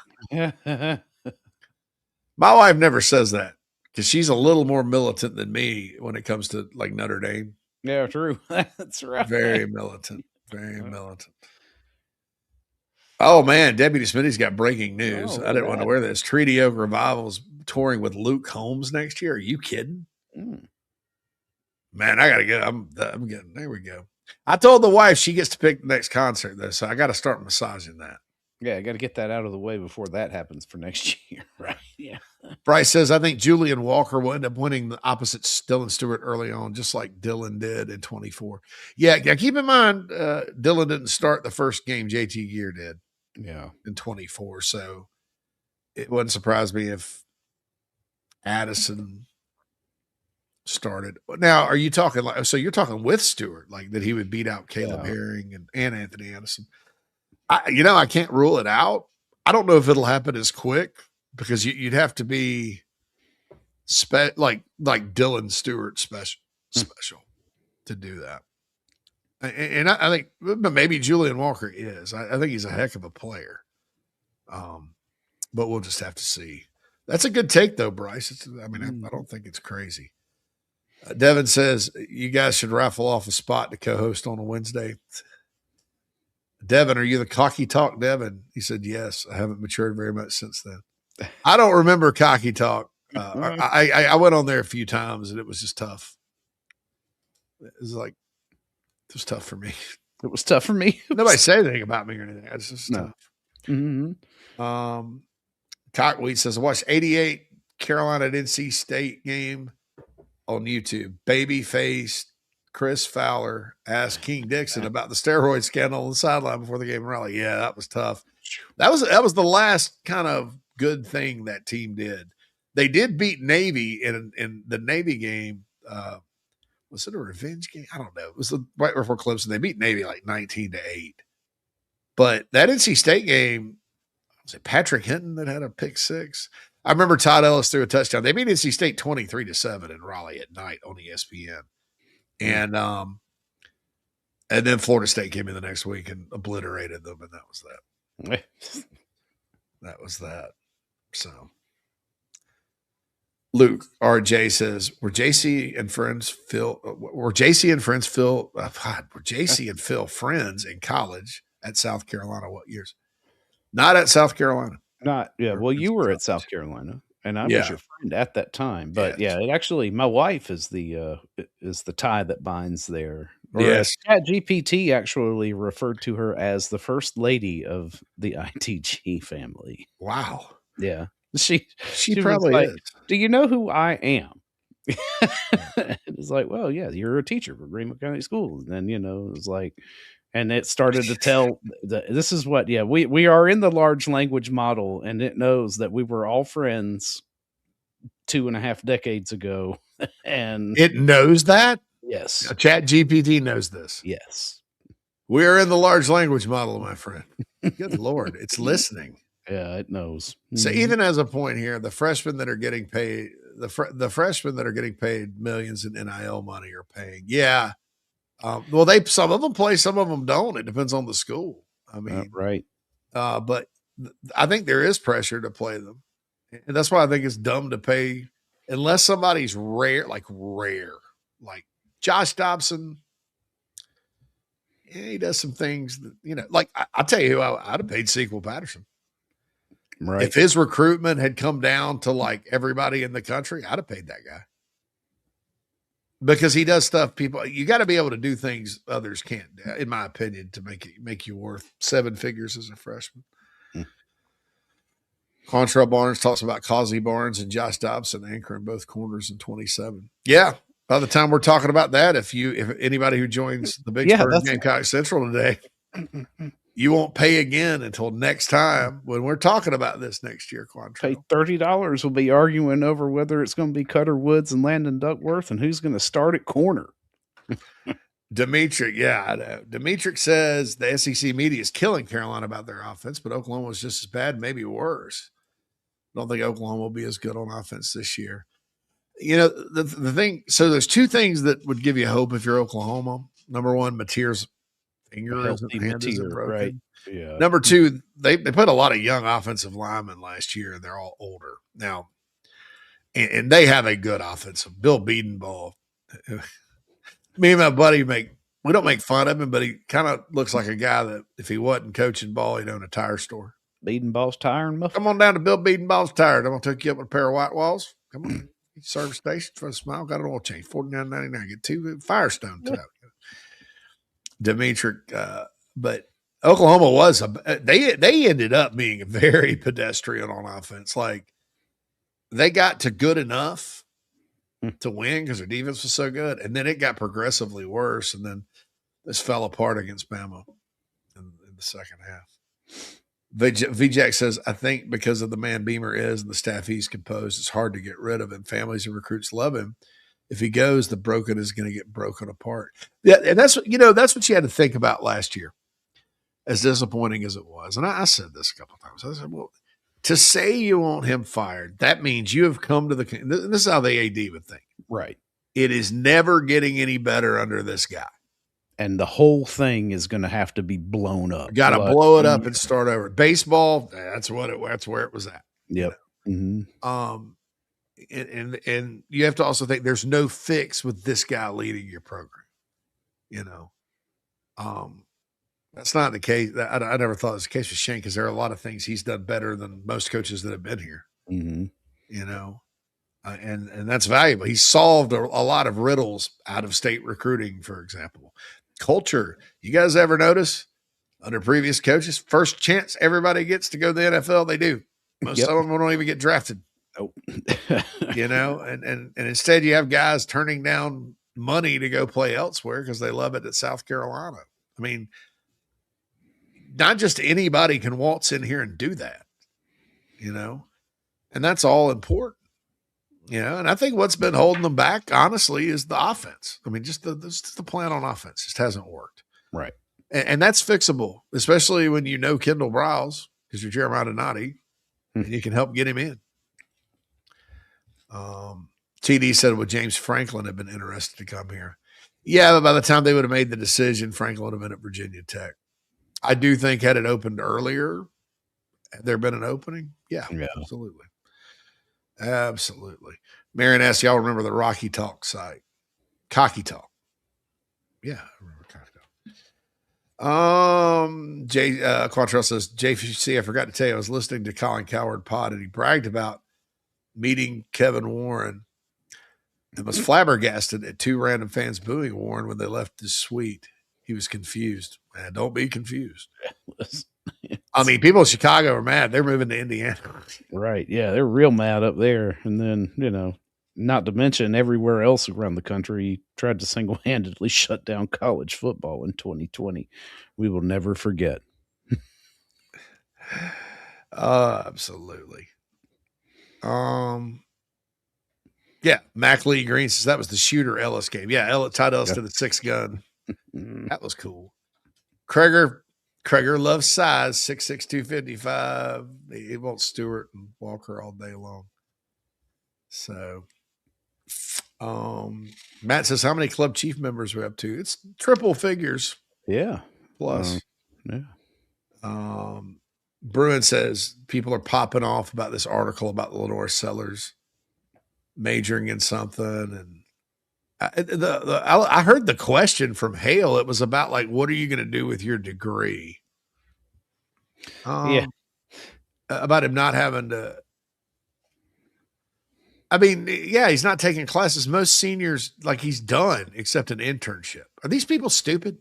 It really, I mean, what happens in high school? Like literally, 15 minutes ago, my senior walked in from being at school for 2 periods. So she goes for half the day and then she comes home because she has satisfied all but 4 class requirements for her to graduate.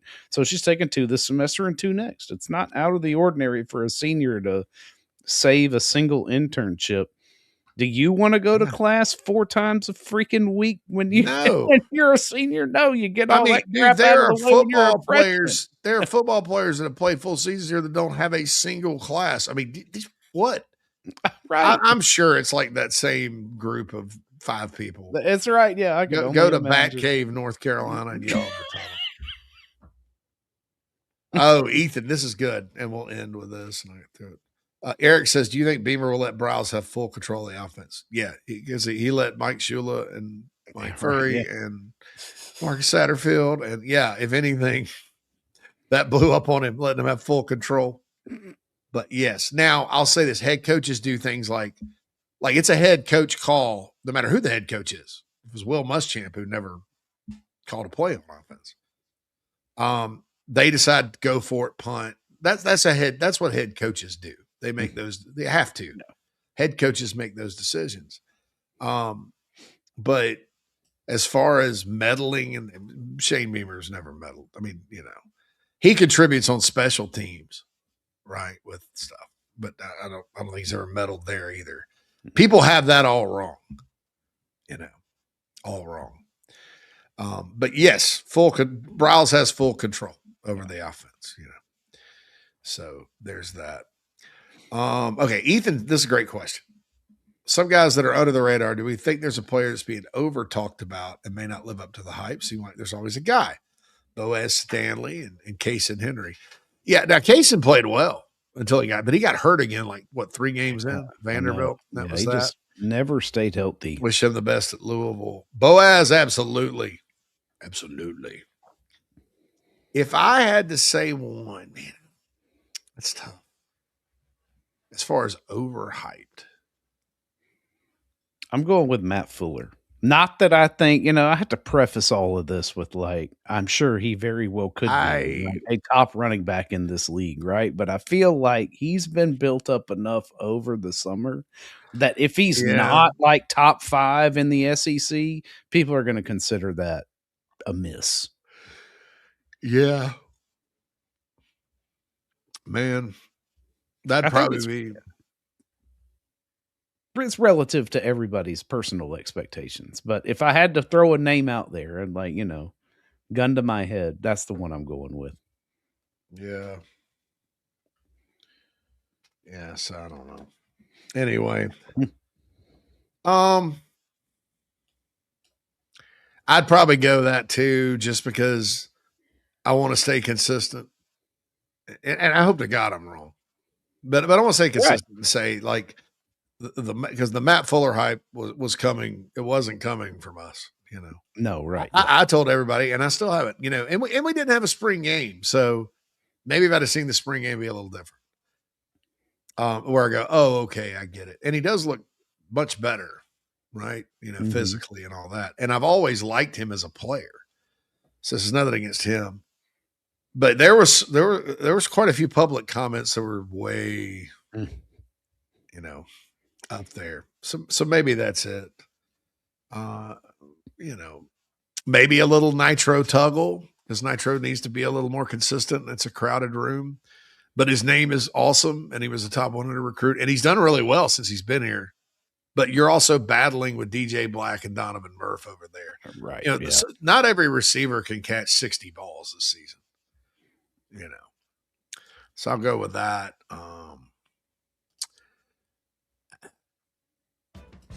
Maybe Gabriel Brownlow-Dindy is not a starter at D tackle.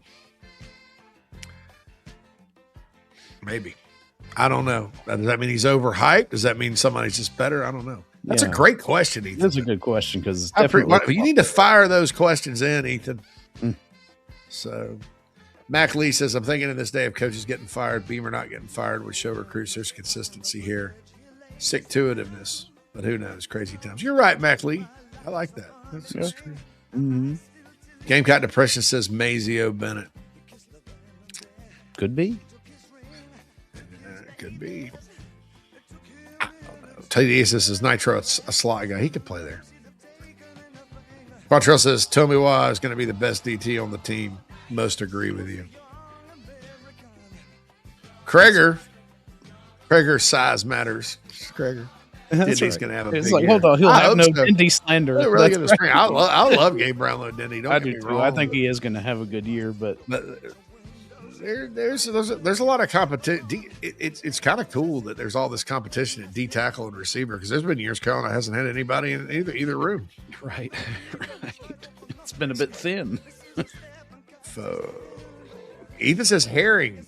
Oh, with Caleb.